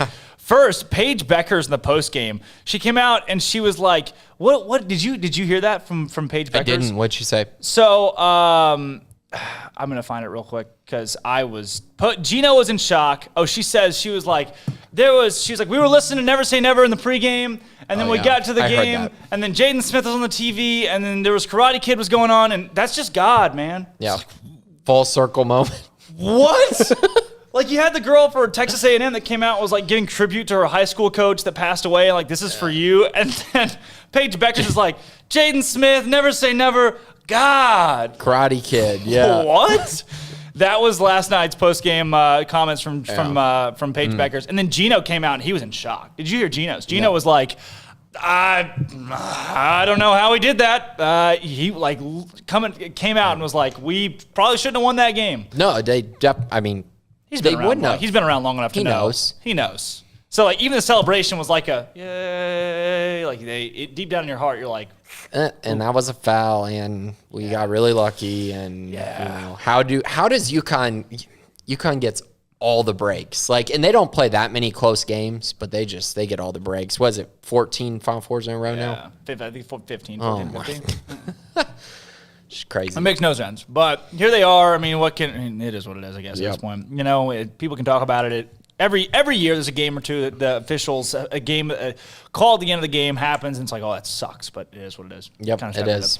Recruiting side of things, football side of things. I know you've been talking about spring practice. I got to go to day one over there and see a couple of those guys tossing the rock around. What are some of your big notes so far? almost 2 weeks in? Yeah, I've gotten to see Eric Mateos and Jeff Grimes work with the offensive line. I think that's really important. The fact that Jeff Grimes has been working, hands-on with the offensive line and the tight ends as well. He's for sure been a big part of that. But I think just seeing their mindset, their attention to little details is really going to help the offensive line. They're really pushing those guys to play better and to really take big strides this spring. And obviously, as we know, that's going to be probably the most important thing, that or the quarterback battle, which getting into that, I felt like the first day that I went out there, I did feel like Jacob Zeno probably threw the ball the best. I was pretty impressed with him.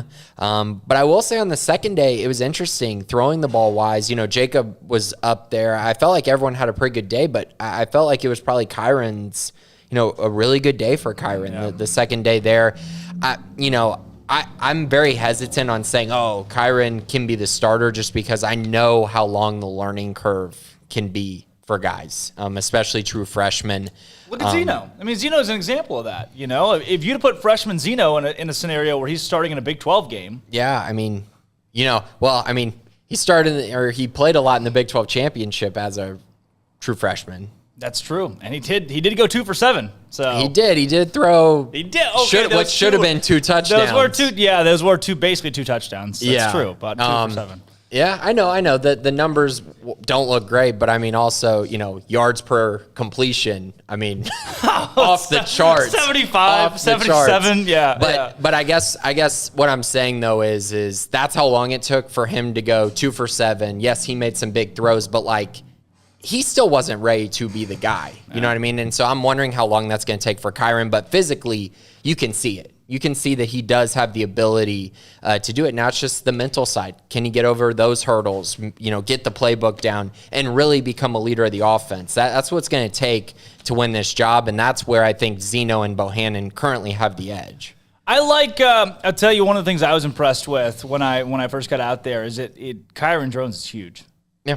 He's huge. Just one of the things, too, that I had a question for you, and I think we talked about this day one, they have Jacob Zeno listed at 6'1". He's not 6'1". He's like 6'3" or 6'4". Yeah, he's not 6'1". I think he's 6'. I thought he's at least 6'4" or 6'3", and then I think it goes basically Kyron and Gary, I think, are right around the same level, maybe half an inch or an inch shorter. I thought so, yeah. And then shape. See, that's the thing. Yeah. Shapen is not an inch shorter than Jacob Zeno. You go out there and watch them, he's not 1 inch shorter because he's currently listed at 6 foot and Zeno's 6'1". I don't see that. But I do see Kyron being 222 or 223, whatever, and Gary the same way. They look very similar out there. But, yeah, everyone was freaking out about that. And it's funny because I saw him during the season, and he was already 215. So I wasn't like, oh my gosh, he put on, 20 pounds, but 7 pounds, and you can tell it's muscle. He looks very built right now, and that's big for him. What about one of the things that I noticed from Blake Shapen when I first saw him is he plays football like a baseball player. When you see in his legs, kind of in his throwing motion. In his throwing motion, is that kind of the same analysis you have for him? Yeah, that's what I saw. Yeah, he's kind of that gamer type where he's gonna go out there and it may not look orthodox, it may look a little weird, but he's just gonna throw bombs and make plays, and that's the hope with a guy like that. Based on what I saw, and again, you're just seeing throws. You're just seeing guys making throws to open guys. There's no defense, there's no pressure, no nothing like that. I actually have him below the other 3 guys as far as what I saw physically. And that doesn't necessarily mean much at all because I think Charlie was probably a little behind, if you just saw him physically. But yeah, that's just kind of where I'm at right now. But again, it's only been 2 days we've been able to see. Yeah, another thing and I think it's a lot of those bootlegs. You can see in his bootlegs, the way his legs cross, you're like, that's a shortstop coming across the diamond. And just the way he throws the football. Everybody else you can see in drills especially, they're not just gunning it, but every throw, every bit of his upper body is into that He's throwing it to first base. Absolutely. As fast as he can get it there, too. For a guy like that, though, and his one of the things that I looked for him, he's just got a tight ball. I really like the ball that he was putting out there. When it comes to each of those 4 quarterbacks, is there a guy that you just really like their ball more than any of the others? Oh, man, that's tough. I kind of, for me, it's Zeno. I think Zeno does throw the best ball. I think it looks the prettiest. The mechanics are better. Sometimes you'll see elbows and things like that are a little off. And when you're not throwing it from your pocket, a lot of times the ball can float on you. The ball can wobble, can be an overthrow. So right now I would say Zeno, and it's interesting because I think Gary has thrown pretty good balls too the days that I've been out there. Kyron as well, but I just think right now Zeno probably throws the best ball. One of the things that worried me a little bit was watching the tight ends. Especially as they ran routes and were catching the football. There were more drop passes than maybe I wanted to see from those guys. They haven't been asked to catch too many balls in the Baylor offense. They weren't recruited to be a receiving tight end, it seems like at least. What's kind of your analysis of where the tight ends are and how they'll be used? So, based on what I've seen so far, I think it's Ben Sims, Drake Dabney, everyone else. Gotcha. That's kind of where I'm at currently.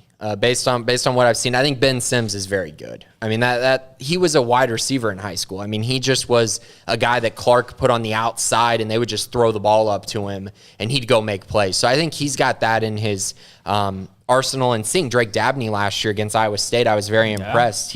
And you see him out there, big body, big frame, big target that you can find across the middle of the field. So those two have looked good. Henley, I still think he's more of a blocker than a wide receiver, which is a good thing. You need guys like that. You have to. But across the middle of the field, I don't have a whole lot of confidence in that part of his game. Tyler Henderson working his way back from the injuries that he's had in the past. Still looks a little rusty, definitely shorter and smaller than the other tight ends. But there could be a situation, especially if they're running 2 tight end packages, where they could utilize him. And, obviously losing Sam Snyder doesn't help the room either, with him medically retiring. So now, it's just kind of a shallow room right now. What about Pro Day coming up? What are you looking forward to with that? Yeah, I mean, William Bradley King, I think, is the headliner. I know Jake Burton will be there, and Spencer Drango's coming out to do some reps as well. But William Bradley King is the guy that I have my eyes on, because I want to see if he can work his way up to being a top 4-round pick. Yeah. You know what I mean? See if he can show the flashes that he showed at Baylor in the limited time that he did. I probably would have said, you might as well have stayed, because I think he could have had a huge year this season, and they could have used him as well in a big way. But, he came to Baylor to be a 1-year guy, and that's what he did. And now we're going to see if it paid off for him. And I think we're going to know a lot from this pro day if he excels or not. I love it. Elsewhere in spring practice, before we get too far into recruiting, or get into recruiting, I should say, what else have we not hit yet that you'd like to bring up? Yeah, I think it's important to mention the new guys, just because nobody's really gotten to see them. So quick story, I watched the wide receivers run routes, and they were running slants and they were running out routes. And I came away just saying, Drew Estrada is the best route runner on this team. He is so quick and shifty, and his cuts are so precise. He was running an out route, and Jackson Gleason was next to him. And I swear, when he got out of his route, he was a yard ahead of Gleason as far as, how far he got out on his route tree. He just explodes out of his cuts. I think that's going to be a welcome sight. I think he's going to be able to play the slot. He can also move outside, and then he can also be a factor in jet sweeps and things like that. So I found that very interesting. I also found it interesting that Josh Fleeks has been playing a lot of running back. Actually, a guy that's played slot a ton. He did get carries in high school, so it's not crazy surprising. But he's been a staple at the wide receiver corps, so it's nice to see him there, and I think that shows the need for depth at the running back position. I think he could be a nice add-on, and maybe a guy that could make up for the loss of Squirrel for a little bit. Another one of my takeaways before we, again, get into recruiting, Tyquan Thornton's not a very big dude. No. Not a very big dude. No. Yeah, he's up to 180 now, is what everyone said, which is great, which tells me he was about 155 when he got to Baylor. Yeah, he's not big. He's long though and tall. He is long and tall, but I don't guess I realized until in shorts and shoulder pads. It's just you should have seen him 2 years ago. Really? Oh, you would have been like, dude. What in the world? But then he's making plays. Yeah. So you're like, whatever. It's unbelievable. All right, bring it on out there. Into recruiting though, this last article that was just posted here talking about 2 key targets on the rise in 2022. Tell us a little bit about those. Yeah, so a couple of key targets, I guess, that got offers recently. Robert Fitzgerald out of Dallas Jesuit. He had a big Under Armour camp, and that's what led to his offer. A lot of schools are still looking at him. I know he seems like a guy who could end up being a safety, could end up being a linebacker, but 4.54, 40, 4.04 shuttle. Wow. At 5'11", 194 pounds. I mean, that's elite. That tells you he can play safety if you want him to. And if you move him down to linebacker and get him to 220, 225, he can be a force, an absolute force. Baylor's in a good spot with him. He was the District 7 6A defensive MVP, a guy who played with Ryan Lingyell at Dallas Jesuit. Lingyell, of course, was in Baylor's last class. He'll be enrolling in the summer. So they have a good connection. I think Baylor's in a good spot. I'm curious if he takes an official visit. I feel like he'll probably get invited on one, so I feel like he will, but don't know the answer to that yet. He hasn't posted anything to my knowledge. Now, the other one that I mentioned is Frisco Lebanon Trail High School offensive lineman Austin Kawecki. He's become a big priority in this class, to be honest. 6'4.5", 260 pounds. Big kid. I think he can play guard or tackle. I do think he's got that kind of upside, which is what you want. You want to have a guy that could play tackle, give you more options. He's blown up. Since getting the Baylor offer, he's added, I believe, 8 new Power 5 offers. So, schools are starting to find out who he is. He did release that he will be taking an official visit to Baylor June 18th to 20th. Obviously, we'll probably talk about this next, but the official visits have been set a little bit. He also announced he's taking one to Colorado. So I expect him to fill out his other 3. That June 18th, that's big. If they could get him on board, that would be absolutely massive for the offensive line group. With the official visits, what do those look like, and what are the highlights that are coming out of that for you? Yeah, so it's back-to-back weekends, which I think is great to note. 14-month shutdown, and they're finally going to get an opportunity to do this. Obviously, everything is supposedly going to open up June 1st. It's kind of funny because we don't know that for sure yet. Every school in the country is setting up official visits, so we'll see how that ends up going. But it was so important that Baylor got dates in June because all these schools, everyone is trying to pile in these visit dates in June. Baylor adding those, I think, is absolutely massive. So they're going to be mid and in June 18th to 20th, June 25th to 27th. They already have 7 guys committed to both dates. So they already have about 15, 16 official visitors scheduled. I think that number will go up, though. And also, I do want to mention they will probably have another official visit date or dates later on as things kind of, shape up, or if they're trying to get guys to come during the season. That's going to be the interesting dilemma because with Matt Rule, his philosophy was he wanted everyone at one visit. And so he piled it in at the end and didn't do it during the season, wanted to focus on the season instead of recruiting. I'm curious what this staff does. Obviously, this year's very different, so they had to schedule it as quickly as they could. So that's what they did. But a nice list so far, and I expect it to grow even more. How about it? Looking forward into 2023. Anybody in that 2023 class you're looking at now that we haven't talked about, you say, okay, this guy's got a shot to, either A, get an offer, or he has an offer and could commit? Well, they did. They offered a new guy, actually, this past week, Demarion Thomas, out of Tulsa Union High School in Oklahoma. So they've really reached into Oklahoma a lot. That's been a very big priority with this staff. I know Joey McGuire has been kind of the focal point in that Oklahoma area. So Demarion Thomas is definitely a guy to keep your eye on. 6'4", 300. So he's listed himself at 336. Whoa. I put him at 325 just because I don't trust huddle. I just don't. I play it safer because too many times have I seen guys way under or way over. So 6'4", 325, that's a good place to start. He'll be a nose tackle. So he's a perfect fit for their scheme. Just with his size, you're not going to find many guys who are like that. That's just very unique and different, much like a guy like Siaki Ika, who's on the team now. Outside of that, they've put out some offers. I guess I have this note, and I was actually going to post this on the board, so if you're watching this, you get a little bit of a sneak preview, but Barrett Edelman out of Lavernia High School, they offered him after the Under Armour camp as well, and he actually took a visit this weekend. And he just came on his own, got on campus, wanted to see what it was about. Obviously couldn't, communicate with the staff or anything like that. But he enjoyed his time. His family really liked it. He loved the walkability of campus. And I've been to Lavernia, Texas, and I have a friend from Lavernia, Texas. And Waco is probably going to be a very nice fit for him, and that's going to feel big. Yeah. So, bigger schools might not appeal to him as much. But I know Baylor has been really steadfast trying to land him ever since that time. And so he was able to visit. He has a Zoom call coming up with, I believe, Coach Pallage is his area recruiter. And so I think he's going to call Pallage and set up something. And he told me he'd let me know. So I'll probably have some notes on him on Thursday. Tell me, has anything changed when it comes to the transfer portal?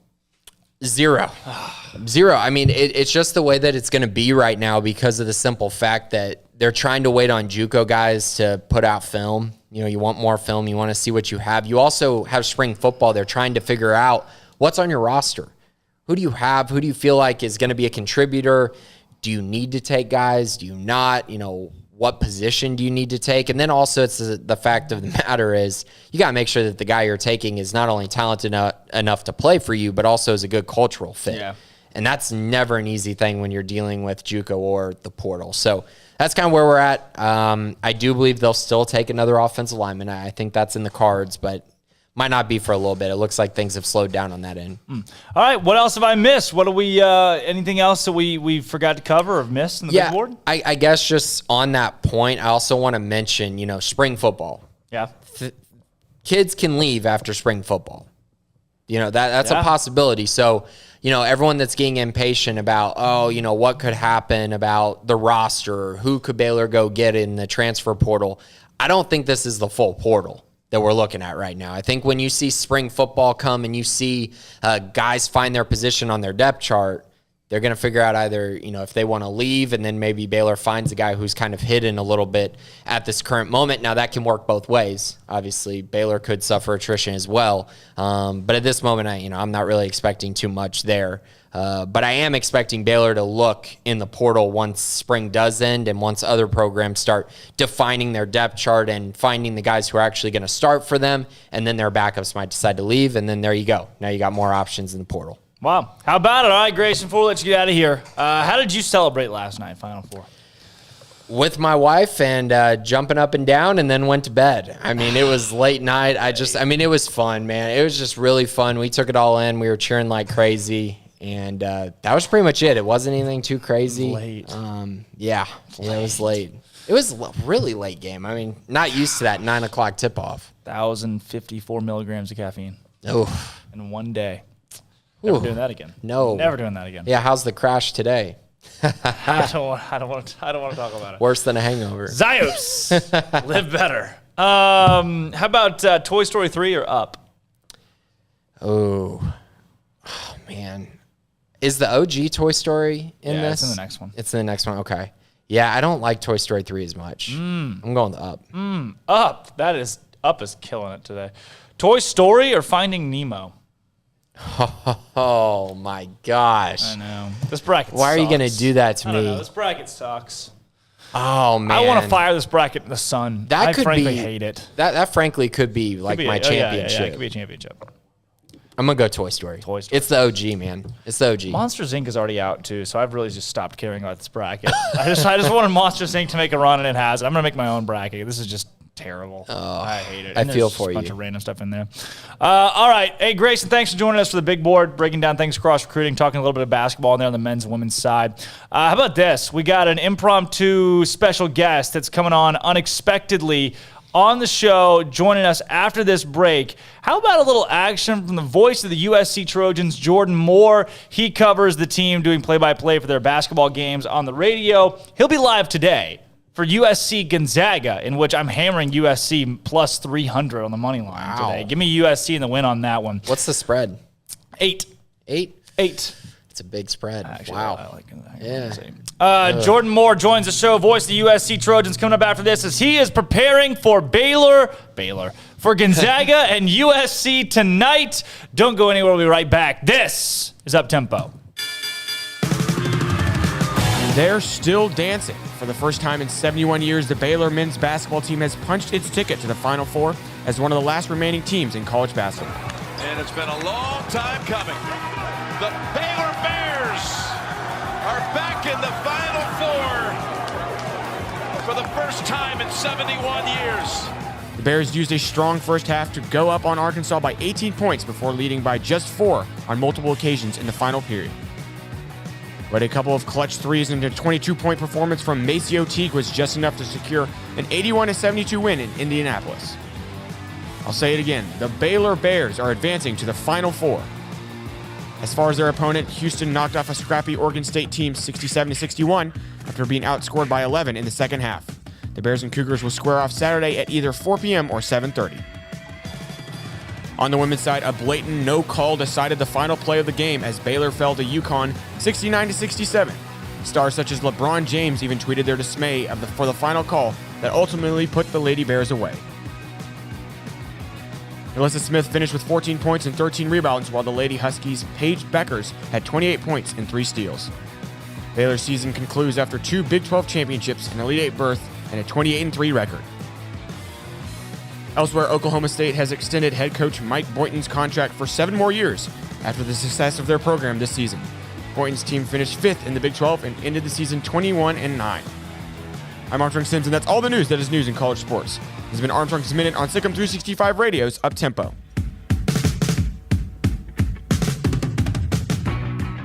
From the first workout to the last practice, sports is an incredible challenge. Hi, this is Dan Ingham with the First National Bank of Central Texas, and we're proud to support each athlete, every parent, and our educators. From families, small businesses, to the biggest industry, we're here to help. With remarkable products like First Free Checking, we've got banking ideas that fuel big dreams. The First National Bank of Central Texas. Familiar faces making local decisions. Member FDIC, Equal Housing Lender. Let Camille Johnson Realtors guide you seamlessly through the process of buying your dream home or selling your current one. Commercial, farm and ranch, or residential, Camille Johnson Realtors can smoothly and successfully lead you through any transaction. With a team of 28 experienced agents who are excited about serving you, Camille Johnson Realtors services the entire greater Waco area. If you're in the market to buy or sell, contact Camille Johnson Realtors, 104 Midway Center in Woodway, or find them online at www.camillejohnson.com. Camille Johnson Realtors, elegant, charming, warm. Welcome home. Bird Culture Ford has been in Waco since 1936. Ford, the #1 selling truck in Texas, 43 years running. And Bird Culture Ford proudly supports high school football in Central Texas. And no better way to tailgate with a Ford than from Bird Culture Ford. And are there better vehicles to tailgate with than the Ford F-150 or the Ford Expedition? And of course, you can get them new, pre-owned Bird Culture Ford. Our sponsor of the Ford Tough Player of the Week, locally owned dealership. Online at bkford.com at 1701 West Loop 340 in Waco. Bird Culture Ford.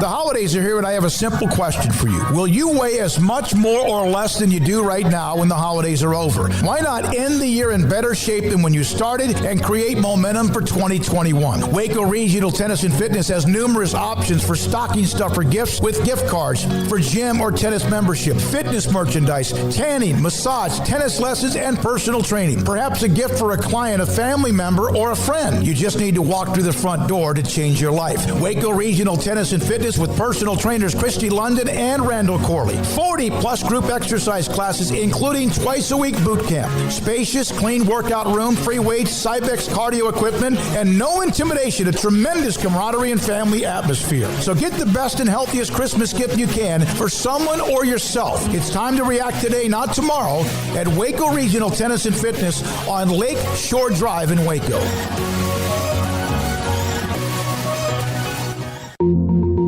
Learning to navigate life in the COVID-19 world has been a struggle, and where and how to get tested has been one of the biggest challenges. Impact Health Labs has your answer. If you need mass testing for your office, church, dormitory, or school, Impact Health Labs is who to call. They will come to you, conduct the testing at your location, and have the test back within 24 hours. Most major insurance accepted, meaning your out-of-pocket cost is low. So no more waiting by the phone for days to find out the results. Impact Health Labs was founded by 3 Army licensed and credentialed medical professionals. They believe in accuracy, efficiency, and doing the job right. Call 254-744-6233 to set up your group screening today. Impact Health Labs, on-site, prompt, and accurate, taking COVID-19 head-on. Again, that number is 254-744-6233 or online at impacthealthlabs.com. Welcome back to Up Tempo on SicEm365 Radio. No capes. Do you remember Thunderhead? Tall, storm powers. Nice man. Good with kids. Listen. Call us on the Impact Health Labs caller line at 254-339-1122. Dyna guy, snag on takeoff. Splashdown, sucked into a vortex. No kicks. Here's Drake Toll and Armstrong Sims. Welcome back into the Petty Clinic Low T Bears Den. It is Tuesday, folks. Baylor Bears punching their ticket last night to the Final Four. The women's season ending in the Elite Eight, falling to UConn 69-67. The men winning 81-72. And now today, we have another slate of Elite Eight games taking place. One of those being USC, who has had an unbelievable run here in March Madness against Gonzaga, the number 1 overall seed in the country, and now on. I mean, we're cheering hard for you. We're cheering hard for you, Jordan Moore, the voice of the USC Trojan basketball team. Jordan, thanks for coming on with us today.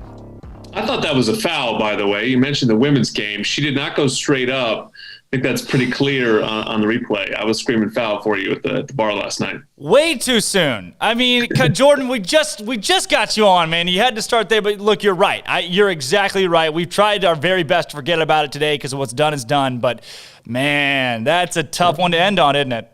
Yeah, almost had 2 Final Four teams in one night, right? That's not too bad. But no, your men looked great last night, and I'm sure you're rooting for us like everybody is, just because you guys want to see Gonzaga out of this tournament.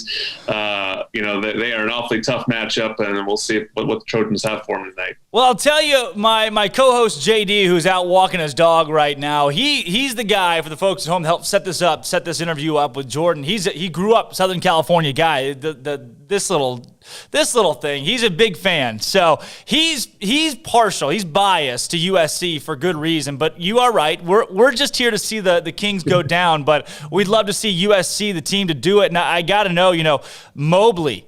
That last name, let's start right there, Jordan. What does that last name mean to this USC basketball team? Well, it's the first family of USC basketball, at least for this season, and it'll obviously be the only one for Evan. But Isaiah's now a sophomore captain. Eric Mobley, an assistant coach in the team. Might as well shout out Nicole Mobley, the mom, too, since she played a part in raising all these 2 boys. But no, they've come in and changed the program.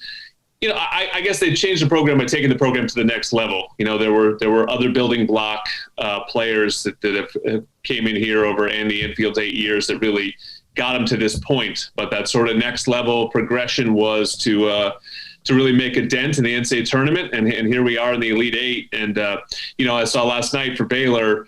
It had been so long since you made a Final Four. I mean, USC's in a similar situation. The Trojans' Final Fours are 1940 and 1954. And, yeah, we count them, but I think we all know that the tournament back then was a completely different animal than what it is now. So, really, this is tied for the longest run in what I call the modern era of the tournament. USC made the Elite Eight 20 years ago in 2001, ended up losing to the best team in the tournament in Duke in a good game. So it's a similar type matchup where they get the number 1 overall seed again here in the Elite Eight. But if they could win it, honestly, I would say tonight is the biggest game in USC basketball history. And the Mobley brothers and the father and everybody involved are certainly a major reason why. Jordan, here this USC team has gone. I mean, falling to Colorado after that unbelievable, gutsy double overtime win against Utah, and then to beat Drake, a game where a lot of people thought that Drake could upset the Trojans, to beat Kansas the way that USC did against a really stout team that was favored in that game, and then to beat Oregon the way that USC did by 14. What has led to this unbelievable run in March Madness? Yeah, I mean, it has been a good team all year, and I don't think enough people saw it. I think people thought, and this often happens in college basketball now, where you get a player like Evan Mobley, and really, like, the broadcast is just about that player. I noticed this the last few years, right? Trae Young was like this. It was like, oh, Trae Young's on Oklahoma. Zion was like this. And so when USC was on TV, it was like, oh, let's do, 10 minutes on Evan Mobley's draft prospects instead of acknowledging the game going on and that this is one of the best defensive teams in the country. And the Trojans really ran through the Pac-12 pretty well, ended up with the most wins in the conference, technically lost the conference title based on a win percentage tiebreaker to Oregon. But, the Trojans have been blowing teams out all year. I mean, they really had, They always had great computer rankings. Ken Palm loves this team, has them as the number 6 team in the country. So their seed in the end was probably not really indicative of who they are, more sort of their reputation. And that's something that we deal with in the Pac-12, certainly at times. It's sort of the whole league was underseeded this year. So, I don't think it necessarily came out of nowhere. I mean, you look at the common opponents with Gonzaga. Somebody tweeted this out the other day. As good as Gonzaga is, the common opponents, BYU, Gonzaga beat them 3 times, but by somewhere between 11 and 17 points. USC beat BYU by 20 plus. Kansas, I think Gonzaga beat them by 10 or 12. Yep. USC beat them by 34. Santa Clara is in Gonzaga's league, and I think they played an 11-point game, and USC beat Santa Clara by 30 plus. So does that mean a whole lot? Probably not going into tonight, but it also means it didn't come out of nowhere. And I do think that I think that just the way of life a little bit sometimes in the Pac-12, and particularly with a program like USC basketball, it always feels like it comes out of nowhere because it is relatively undercovered until you get to this stage. And that's what it's all about. You win in the tournament and everyone gives you respect. And that's what this team has done. And here they are. I mean, on the cusp of facing a Gonzaga team, and you broke that down, some of the similar matchups so far this season. USC Gonzaga. First and foremost, I want to know, what do you see out of the Bulldogs that maybe folks aren't talking about in your analysis of this Gonzaga team that makes them as dominant as they are? Well, it's interesting. I mean, I don't know probably a whole lot more about Gonzaga than most people. I mean, I've done my research for this game, and I've watched them a bunch this year, but listen, they play in the West Coast Conference, so most of their games you sort of, you put in the win column before they're done. It's no disrespect to that conference, actually. The conference has some good teams, but no one on the level of Gonzaga. So they just ran roughshod over everybody for the last 3 months. Before that is really when I took notice of them, their non-conference. When they put 100 points on Virginia, it felt like a different Gonzaga team to me, because we know with Tony Bennett's Virginia team, even if this wasn't the best Virginia team, just the pace they play at, the fact that you can score 100 points on them is wild to me. And so when I saw that, I was like, whoa, this is a really special offensive team.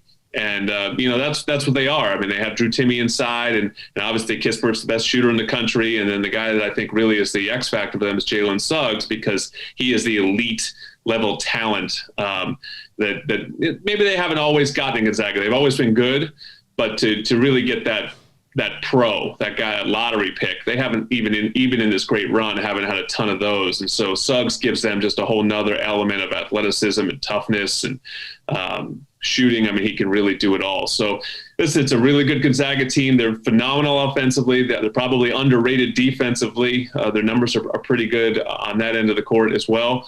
I do think that they will, not that they'll fear USC. I think they'll be as worried about USC as any opponent maybe they've had all season. And that's because I don't think it's a particularly big Gonzaga team, and it's a huge USC team. So, I think the first key for the Trojans is slowing the game down. Gonzaga loves to play at pace, and wants to score as many points as possible. So you slow that game down, then the size can take effect, and maybe that's USC's inroad into the game. Jordan, if you could get in the head of Andy Enfield and think about this Gonzaga team and maybe the holes that they have or the places they could be exposed by the Trojans, what do you see? Where is the point of attack for USC tonight to try to win this game and topple the Giant? Yeah, I think the Trojans will play zone tonight. I mean, they have been a man team. It's really interesting because they've been a man team strictly almost the entire season. I mean, they played some possessions of zone at end of games, but they never really played zone across a game. And then they got in the tournament, and they've been almost 90% zone in this tournament, and it's worked. It's been a godsend. I mean, it really has, because basically Evan Mobley at 7 feet tall. If you haven't seen him, he sits in the middle of the zone. And so guys catch the ball in the middle of the zone. They turn around, they look at Evan, they go, nah, I'm good. And they just kick it back out. So there's nothing happening in the paint. And then you just force contested threes. And I mean, obviously you don't want Kispert shooting, too much from the outside, or when he does, you want to make sure you get a big hand up in his face. But, Gonzaga's not typically a lights out shooting 3-point team. If they are tonight, they'll probably win the game. But, USC's 3 opponents in this tournament have been held to horrendous shooting percentages, particularly from 3. Oregon's a phenomenal shooting team, best 3-point shooting team in our league. And I think they were 5 for 21 in the Sweet 16 games. So The zone has been fantastic, and I expect them to employ it against Gonzaga. And then, just to me, Drew Timme has been so good. Just watching the last couple Gonzaga games, he has been unstoppable. And so I look at it and I go, Evan's got to dominate him. I mean, that's, sometimes it comes down to that at this stage of the tournament. And, the difference between Evan Mobley and Drew Timme is one is a pro and one's a great college player, right? And it's no disrespect to Timme. It just sort of is who he is, much like Luka Garza at Iowa. You have, some of these big men, they're phenomenal college players. But if you look at the NBA mock drafts, Evan's name is right there at the top. And Timme is he'll make a team, and, we'll see if he can hang on the league. So, that needs to show up tonight. Evan's ceiling, his athleticism, his length, all that needs to make Drew Timme look like a college big and make Evan look like an NBA big. And I think, if all of a sudden you start seeing that, then I think Gonzaga will feel some pressure. And just, how much pressure has this team felt all year? I mean, not a lot. They've won every game by double digits except for one. Yeah. When I think about it and this USC team and what I've gotten to see of them across this season compared to Gonzaga, I don't think it would take the stars aligning necessarily for USC to win this game. When you think about that scenario, opening tip to final buzzer, and play this game through in your head going into the radio broadcast tonight, what do you foresee happening? Yeah, I agree. I think you make a great point there, and it's the point that coaches are making. I watched the Creighton game, Gonzaga Creighton, and in the pregame, Seth Davis on CBS goes, "Oh, Creighton's going to have to make 20 threes or 17 threes, some ridiculous number to win this game." The USC coaches are trying to get the Trojans out of that headspace. You don't need to play the greatest game of your life to win this game. Just go play. Because USC, like you said, has, it wouldn't be crazy for USC to win this game. Trojans have good players. Gonzaga has good players. Let's see who plays well tonight. So, ultimately, I think, the way I see it playing out in terms of how does USC win is they're able to slow the game down. They're able to get Gonzaga out of transition. They get them in the half court.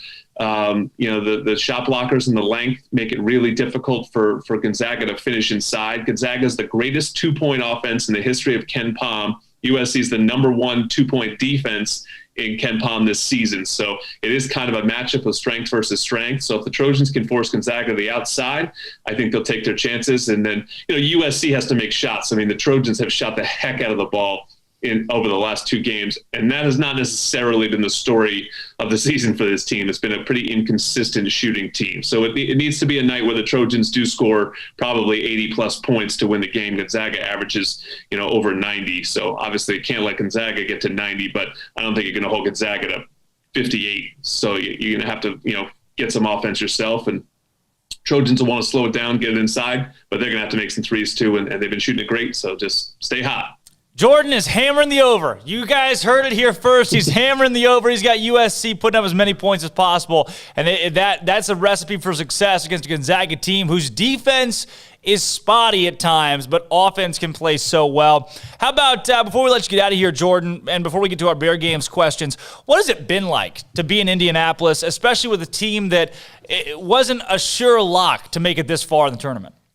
Yeah, no, you're right. I mean, it is one of those things where you go, hey, I could have been here for 48 hours and instead I'm here 2 weeks later.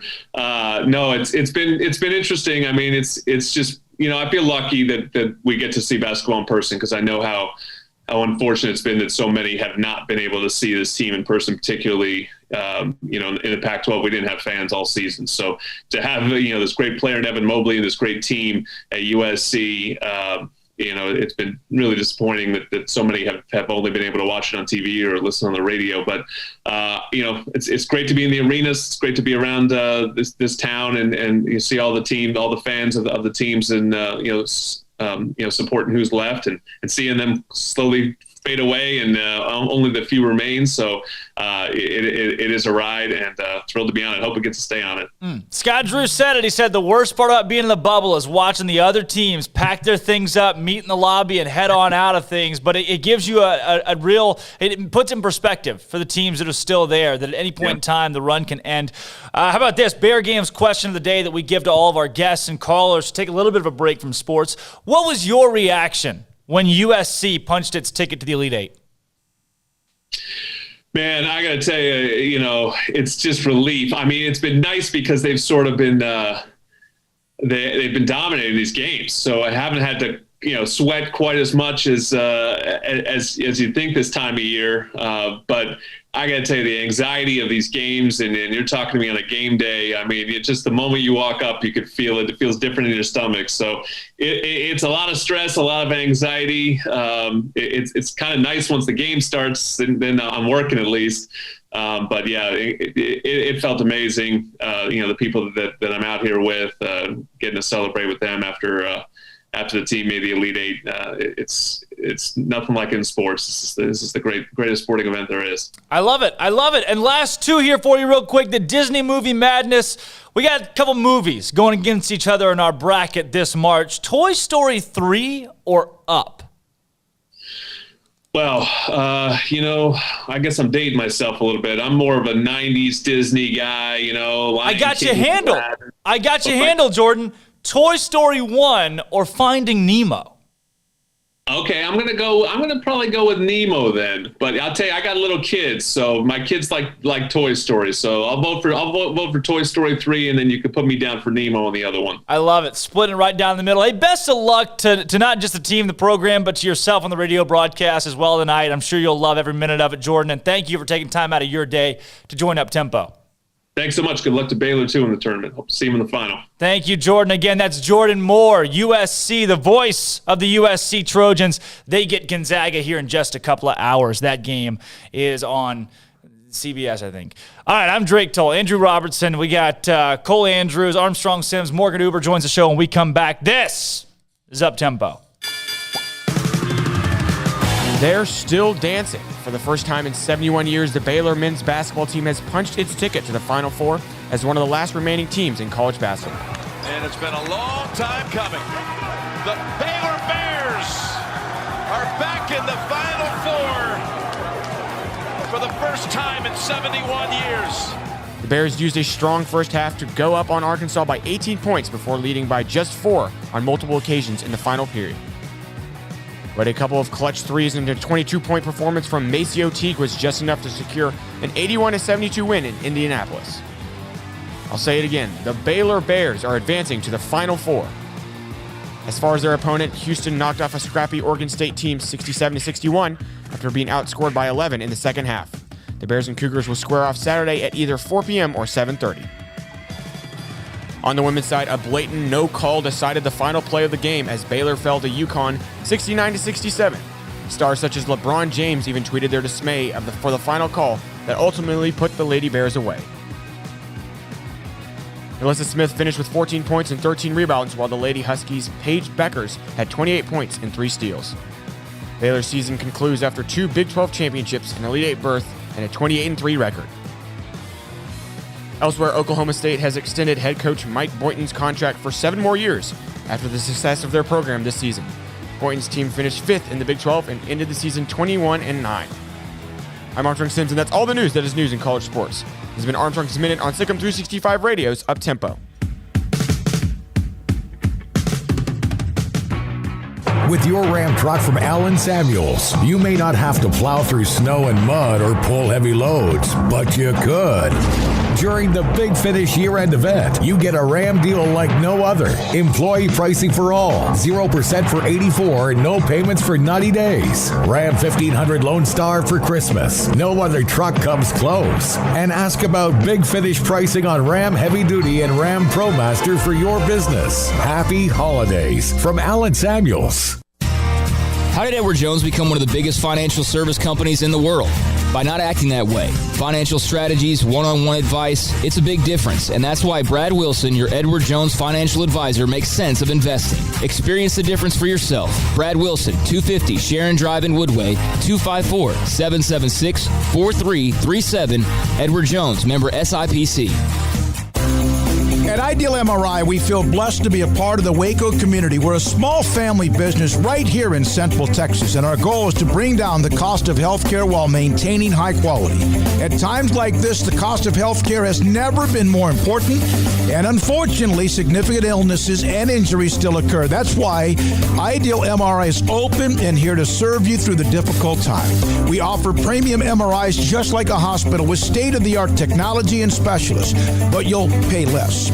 sometimes thousands of dollars less, whether you're using insurance or not. At Ideal MRI, we accept most insurance and there are no hidden costs, even offering financing if that's needed. Everything included in the price, and you'll not get something as a surprise in the mail later on. If you need an MRI, ask your doctor about Ideal MRI. They'll know. You can schedule an appointment safely from home online in minutes at idealmri.com or give us a call, 833-IDEAL-MRI, idealmri.com. Texas Farm Bureau Insurance has protected fellow Texans with auto, home, health, and life insurance since 1952. With more than 260,000 square miles of land and 27 million people, that's a lot to cover. Whether you're wrangling cattle or wrangling kids, we're proud to protect Texans in all Texan ways of life. Stop by and see our agents at one of our 3 McLennan County locations. Coverage and discounts are subject to qualifications and policy terms and may vary by situation. Waco Custom Marketplace is your home for holiday favorites for parties and the time with family. Various specials available in-store and online. A variety of steak gift boxes with 4 ribeyes for $70, 4 bacon wrap fillets for $55, or 4 New York strips for $50, and all come with steak butter. Fall snack box for watching a game or wrapping presents or hosting people at your house, including summer sausage, split horn, and jalapeno cheese, and salted crackers for only $35. 2 pieces of lobster tails with herb butter and 2 bacon wrap fillets for $60. Order online or call in advance to ensure availability, or drop by Waco Custom Marketplace at 425 Lake Air Drive. Waco Custom Marketplace has a full-service butcher shop for customized orders or cuts of your favorite steaks or beef tenderloin or specially ordered prime rib roast. Plus, what you want with pork, poultry, seafood, and more. Waco Custom Marketplace, 425 Lake Air Drive in Waco, or WacoCustomMarketplace.com. I got breaking news here. We got Western Athletic Conference just announced they're adding several schools. The WAC. The WAC. Okay. Welcome back to Up Tempo on SicEm365 Radio. I think Coach Gundy would be like my guy that I would just like just a hair. Yeah. I just want to be able to see it flow when I kind of slam his arm down. Here's Drake Toll. All right, welcome back to the Petty Clinic Low T Bears Den, folks. It is Tuesday.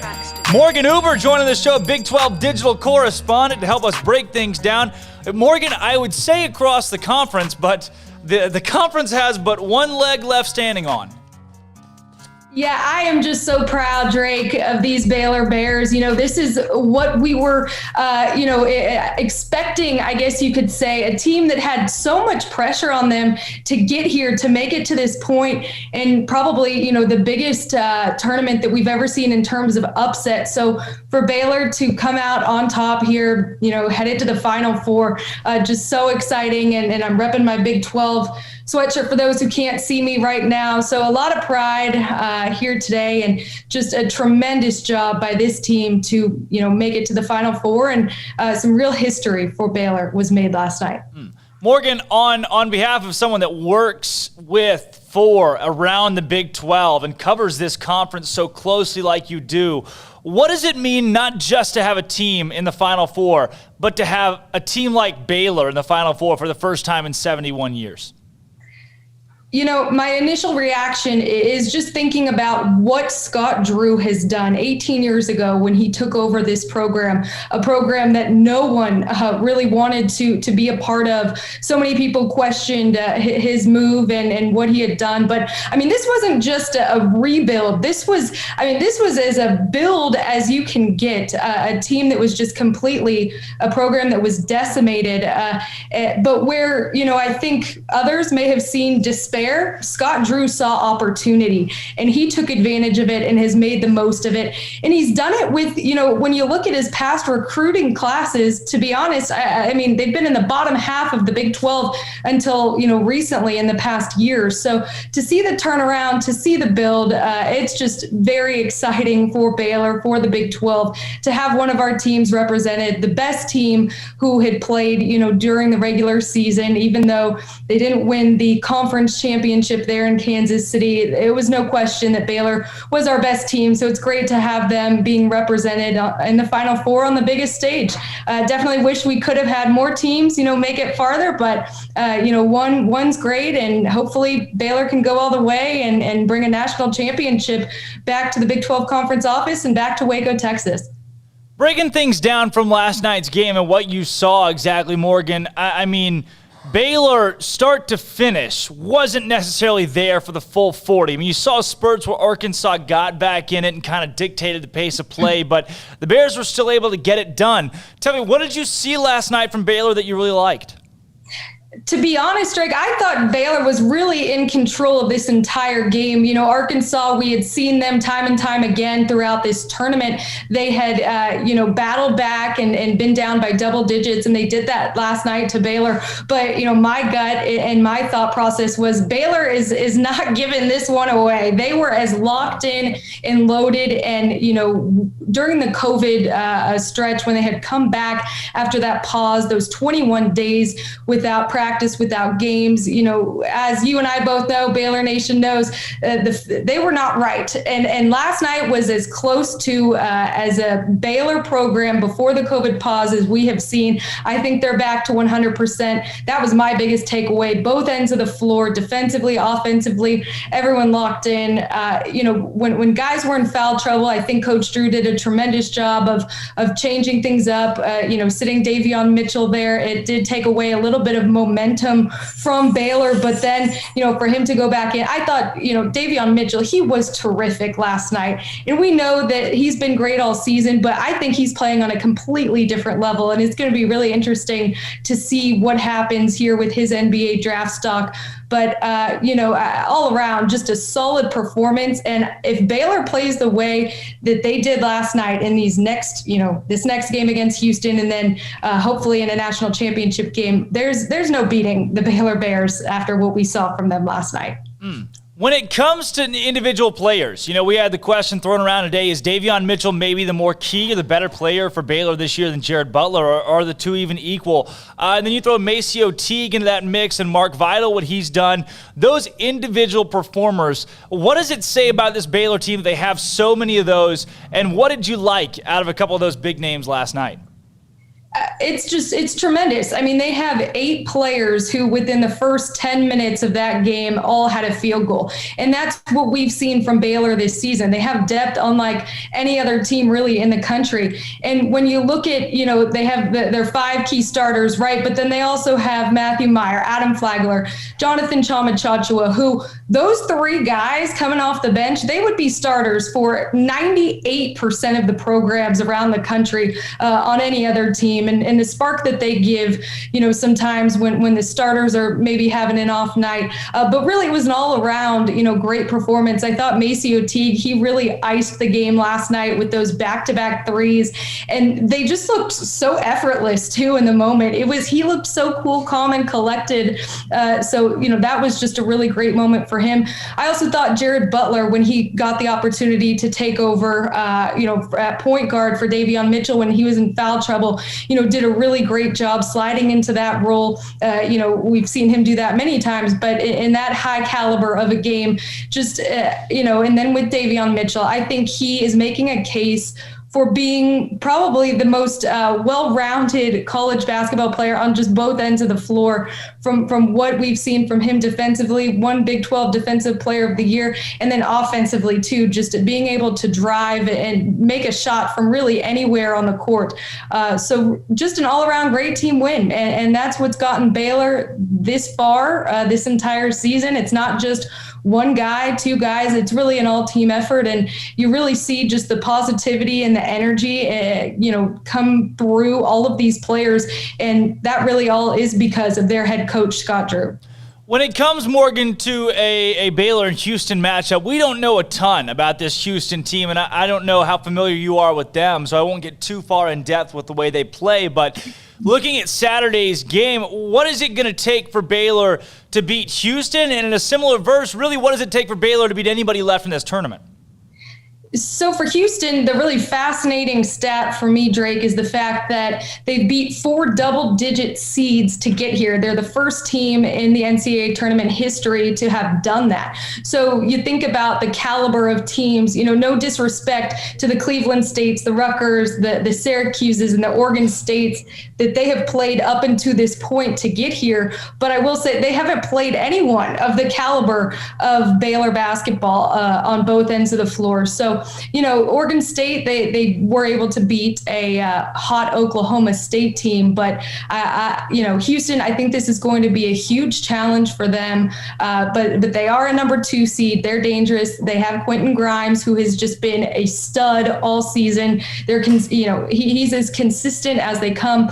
I also think one of the big challenges, I will say, for Baylor is going to be Houston, what they do on the offensive glass. They're very aggressive, and a lot of their points come from second chance opportunities. In the game against Oregon State, they had 19 offensive rebounds.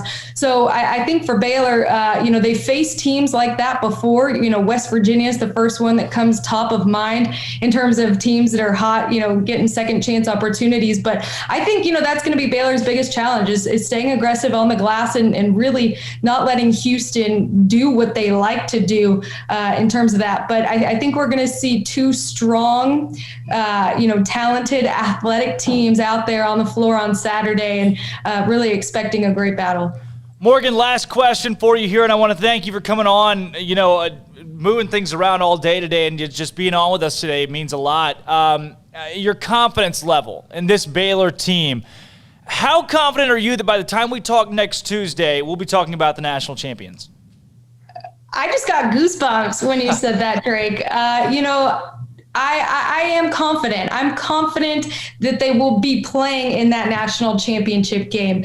Who is going to show up for Baylor? How are they going to show up? Which Baylor team are we going to see? I think the way that what they're building right now is really special. I think they've only gotten better as this tournament has gone on. And of course, after they came back from that COVID pause, have just become a much more connected team on both ends of the floor. So if they can continue to just get better and better each game out, I don't see how anyone can beat them, even a Gonzaga. So I hope at the end of the day that we get the national championship game that we deserve. I think here in 2021, the best 2 teams in the country all season long, Gonzaga and Baylor. I hope that's the game that we really get to see, next week, but time will tell. And I can say that I'm confident that the Baylor Bears, they have a great chance to be national champions. Well, they're on the cusp of it. They're 4 games in, 2 games to go. Morgan, before we let you get out of here, Bear Games question of the day. How did you celebrate Baylor punching its ticket to the Final Four last night? Well, it was funny. I listened to that interview that Scott Drew had done with Tracy Wolfson after the game, and one of the first things he said was, "I didn't know if I was going to be able to stay awake for this one. I'm tired. It was late." But to be honest, after that game ended, I couldn't sleep. I had so much energy, but I celebrated being tremendously proud, watching with my boyfriend and his family, and all of us just really excited that Baylor was able to make history and do what they did, first time in 71 years, and just immensely happy. I talked about off the top of this segment just what Scott Drew has done in the 18 years he's been at Baylor, culminating to this moment. That picture of him on the bus with the trophy next to him, the net around his neck, just the biggest smile on his face. That picture just sums up, the moment and what they've done this season. So for me, it was, I'll steal a phrase from the Baylor men's basketball team, but it was joy, pure joy after that win last night. I love it. Morgan, the Disney movie madness, Toy Story 3 or Up? That's probably the hardest question you've asked me all day, Drake. I cried in Toy Story 3 and Up, but I think, Toy Story 3 through and through. I think I'm a Toy Story person, all of those, that whole series. So I'll go Toy Story 3. Well, then you're going to like the next one, Toy Story or Finding Nemo? Oh, all right. Toy Story, of course, there. That you made it easy for me. Set me up. I love it. Hey, Morgan, thanks so much for joining the show today. Again, with some wacky circumstances coming on in a shorter segment. But, hey, hopefully, like I said, when we see you next Tuesday, it's coming off of a Baylor National Championship victory. Fingers and toes crossed, Drake. Really hoping for it and excited for some more great basketball this weekend. I love it. Thanks again, Morgan.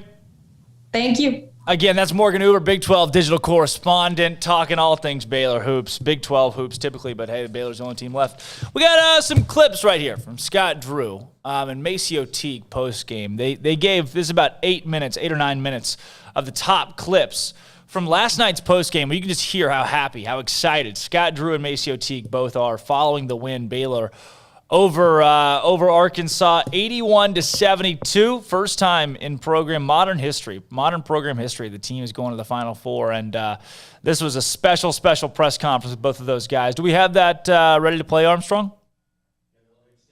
Yep. Sweet. Let's roll it. Check this out. Maceo, congratulations on making the Final Four.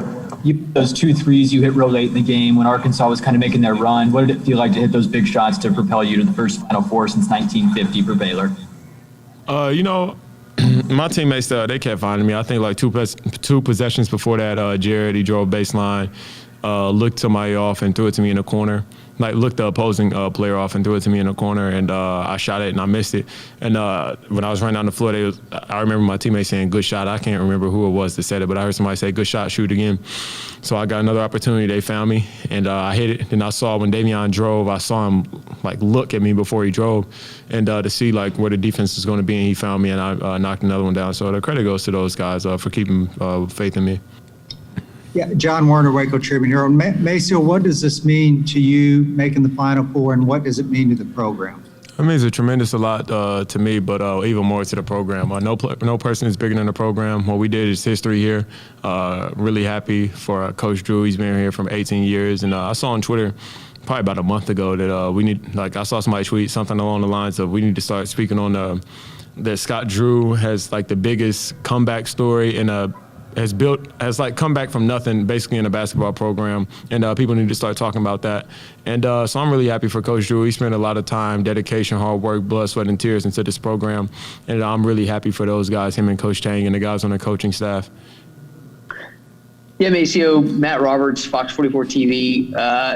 For you, when you transferred here, is this something that you saw and envisioned with this group that you would be here, cutting down nets, going to the Final Four?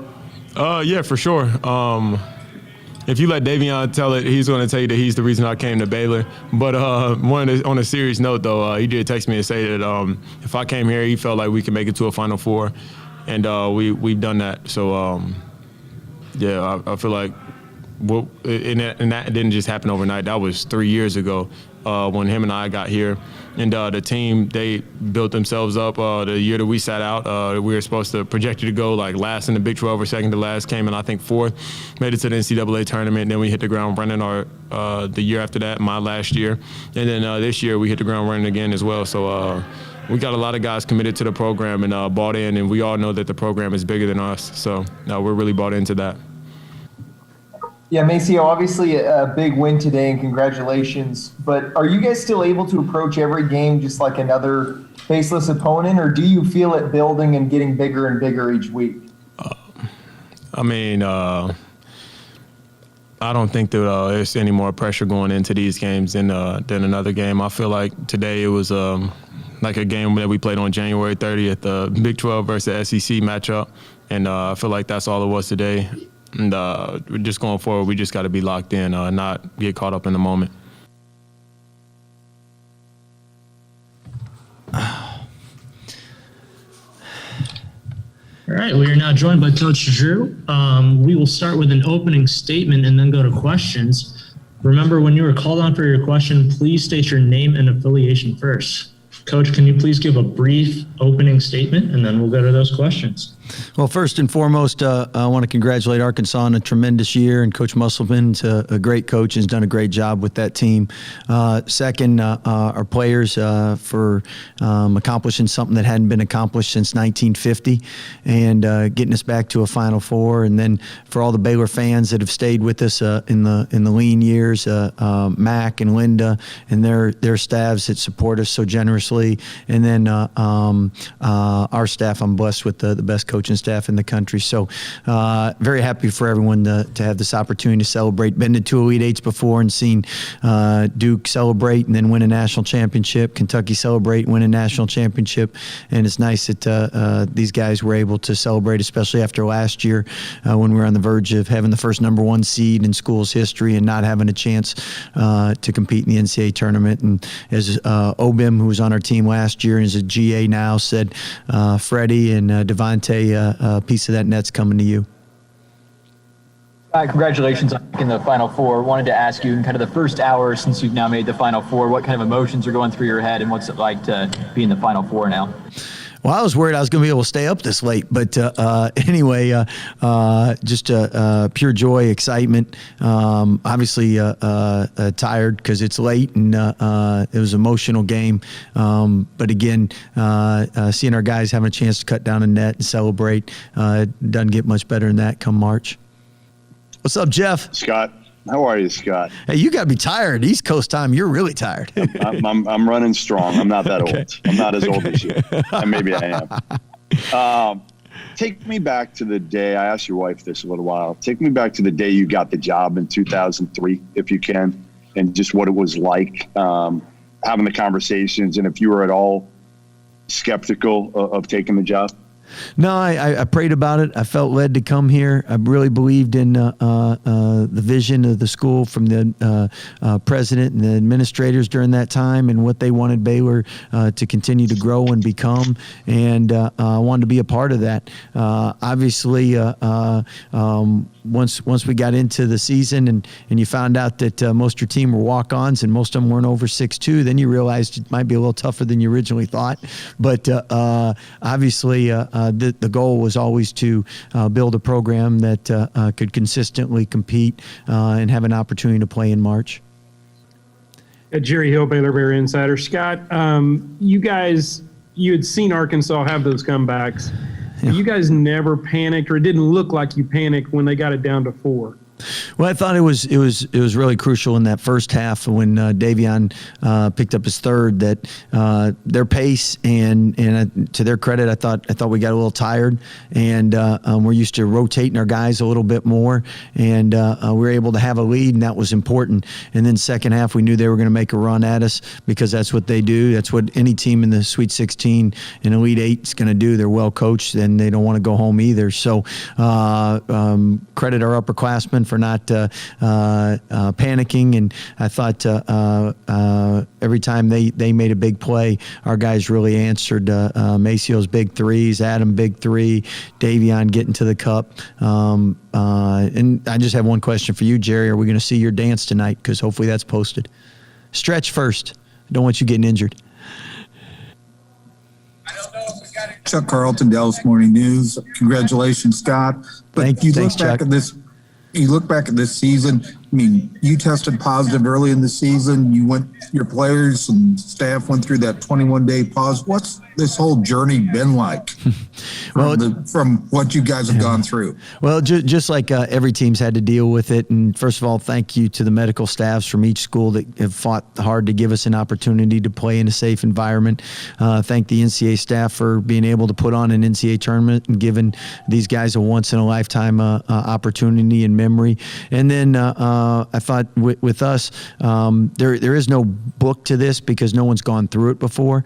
And just really appreciate our players trusting and believing in us when we came back from the pause and we weren't really ourselves. And we still found ways to win in games and be able to win a Big 12 championship. And then we lost to a very good Oklahoma State team in our conference tournament, which was a blessing looking back because we were able to practice and really get better at our defense, which at the end of the day, we wouldn't be here today if we second half didn't lock down and really do a great job down that stretch.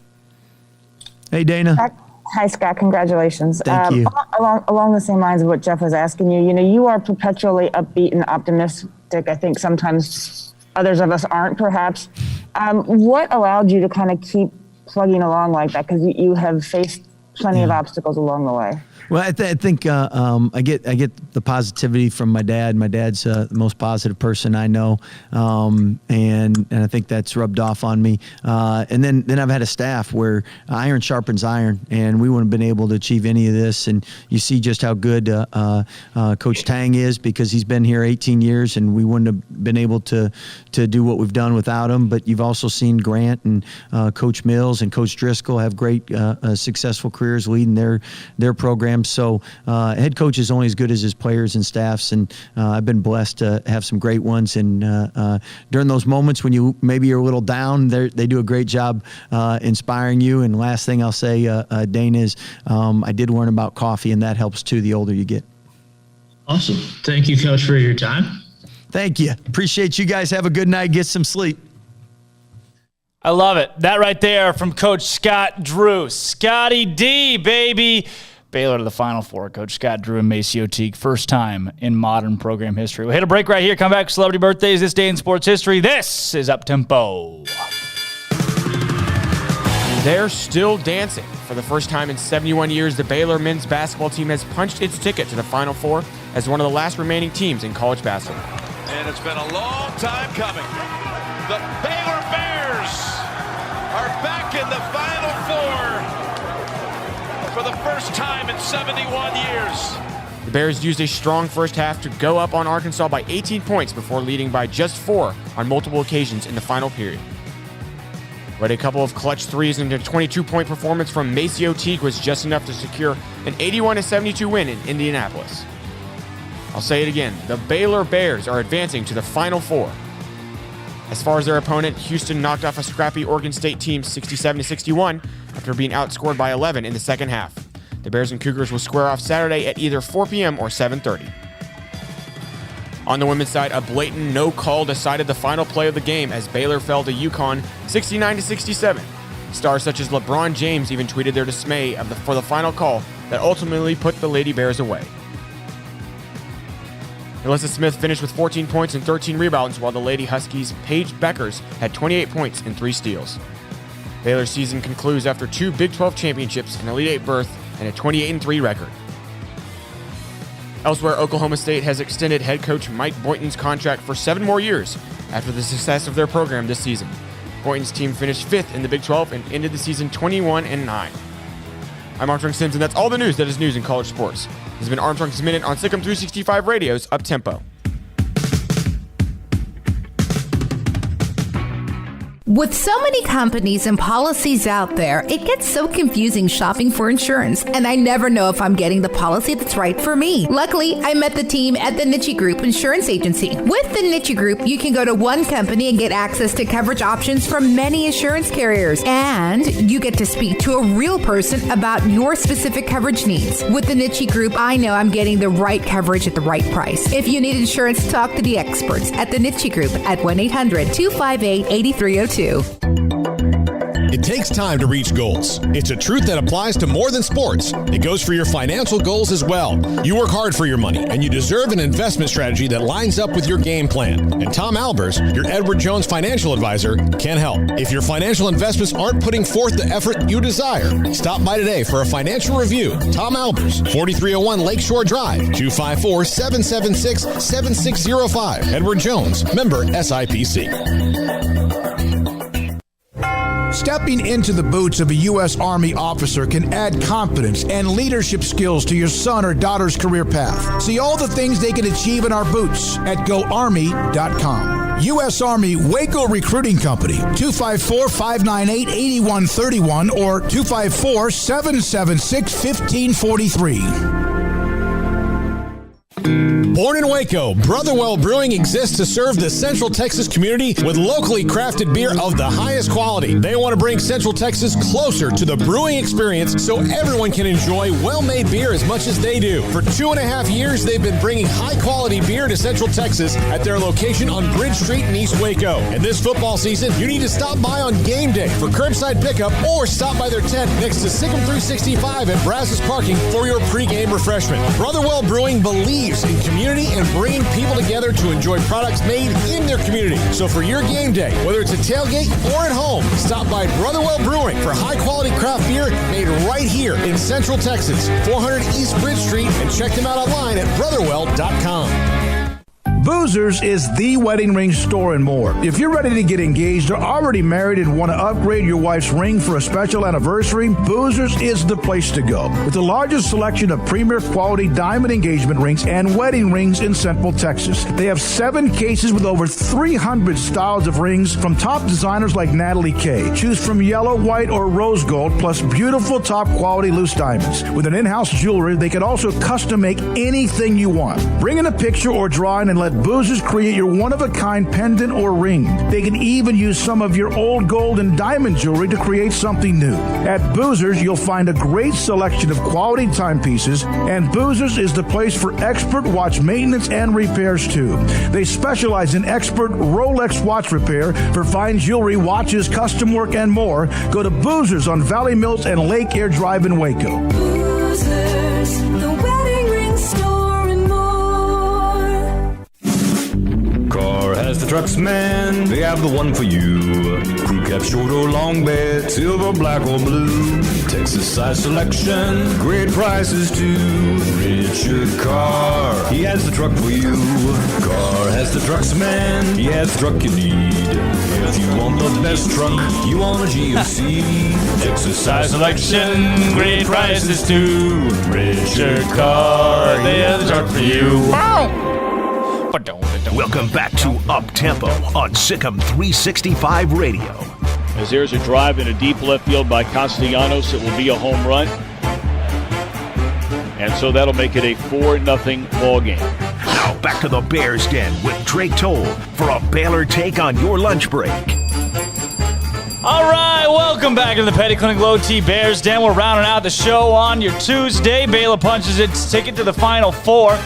Celebrity birthdays today. Celebrity birthdays. All right. I keep losing the website that I typically use. Bum bum bum bum bum bum bum bum. Okay, famousbirthdays.com. We got. Oh my goodness. What's today's date? March 30th. Okay. Is tomorrow April 1st? Is tomorrow April Fool's Day? No, there's 31 days in March. Okay. No, yeah. Today, NF's birthday. We got to go quick here. NF, the rapper. I don't even know this one. Yep. 29. 30. Celine Dion. Celine Dion.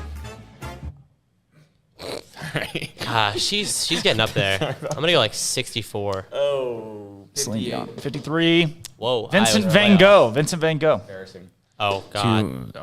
Vincent Van Gogh. He's got to cut his ear off. 200. 263. 168. Whoa, I'm way off.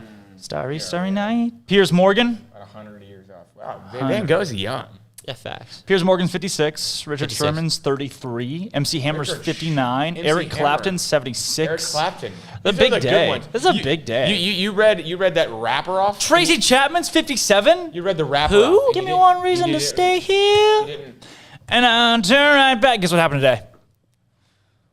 The 45th Grand National. Wow. Yep. 1883. All right, that's the end of the show. Later, guys. Thanks for sticking with us, folks. Let's come back and do it all again tomorrow as we'll break things down across Baylor men's and women's basketball. Been a fun day today. Baylor to the Final Four. Thanks for sticking it with us, celebrating this with us. Let's do it again. Come back again. I'll see you tomorrow at 11 a.m. This has been Up Tempo.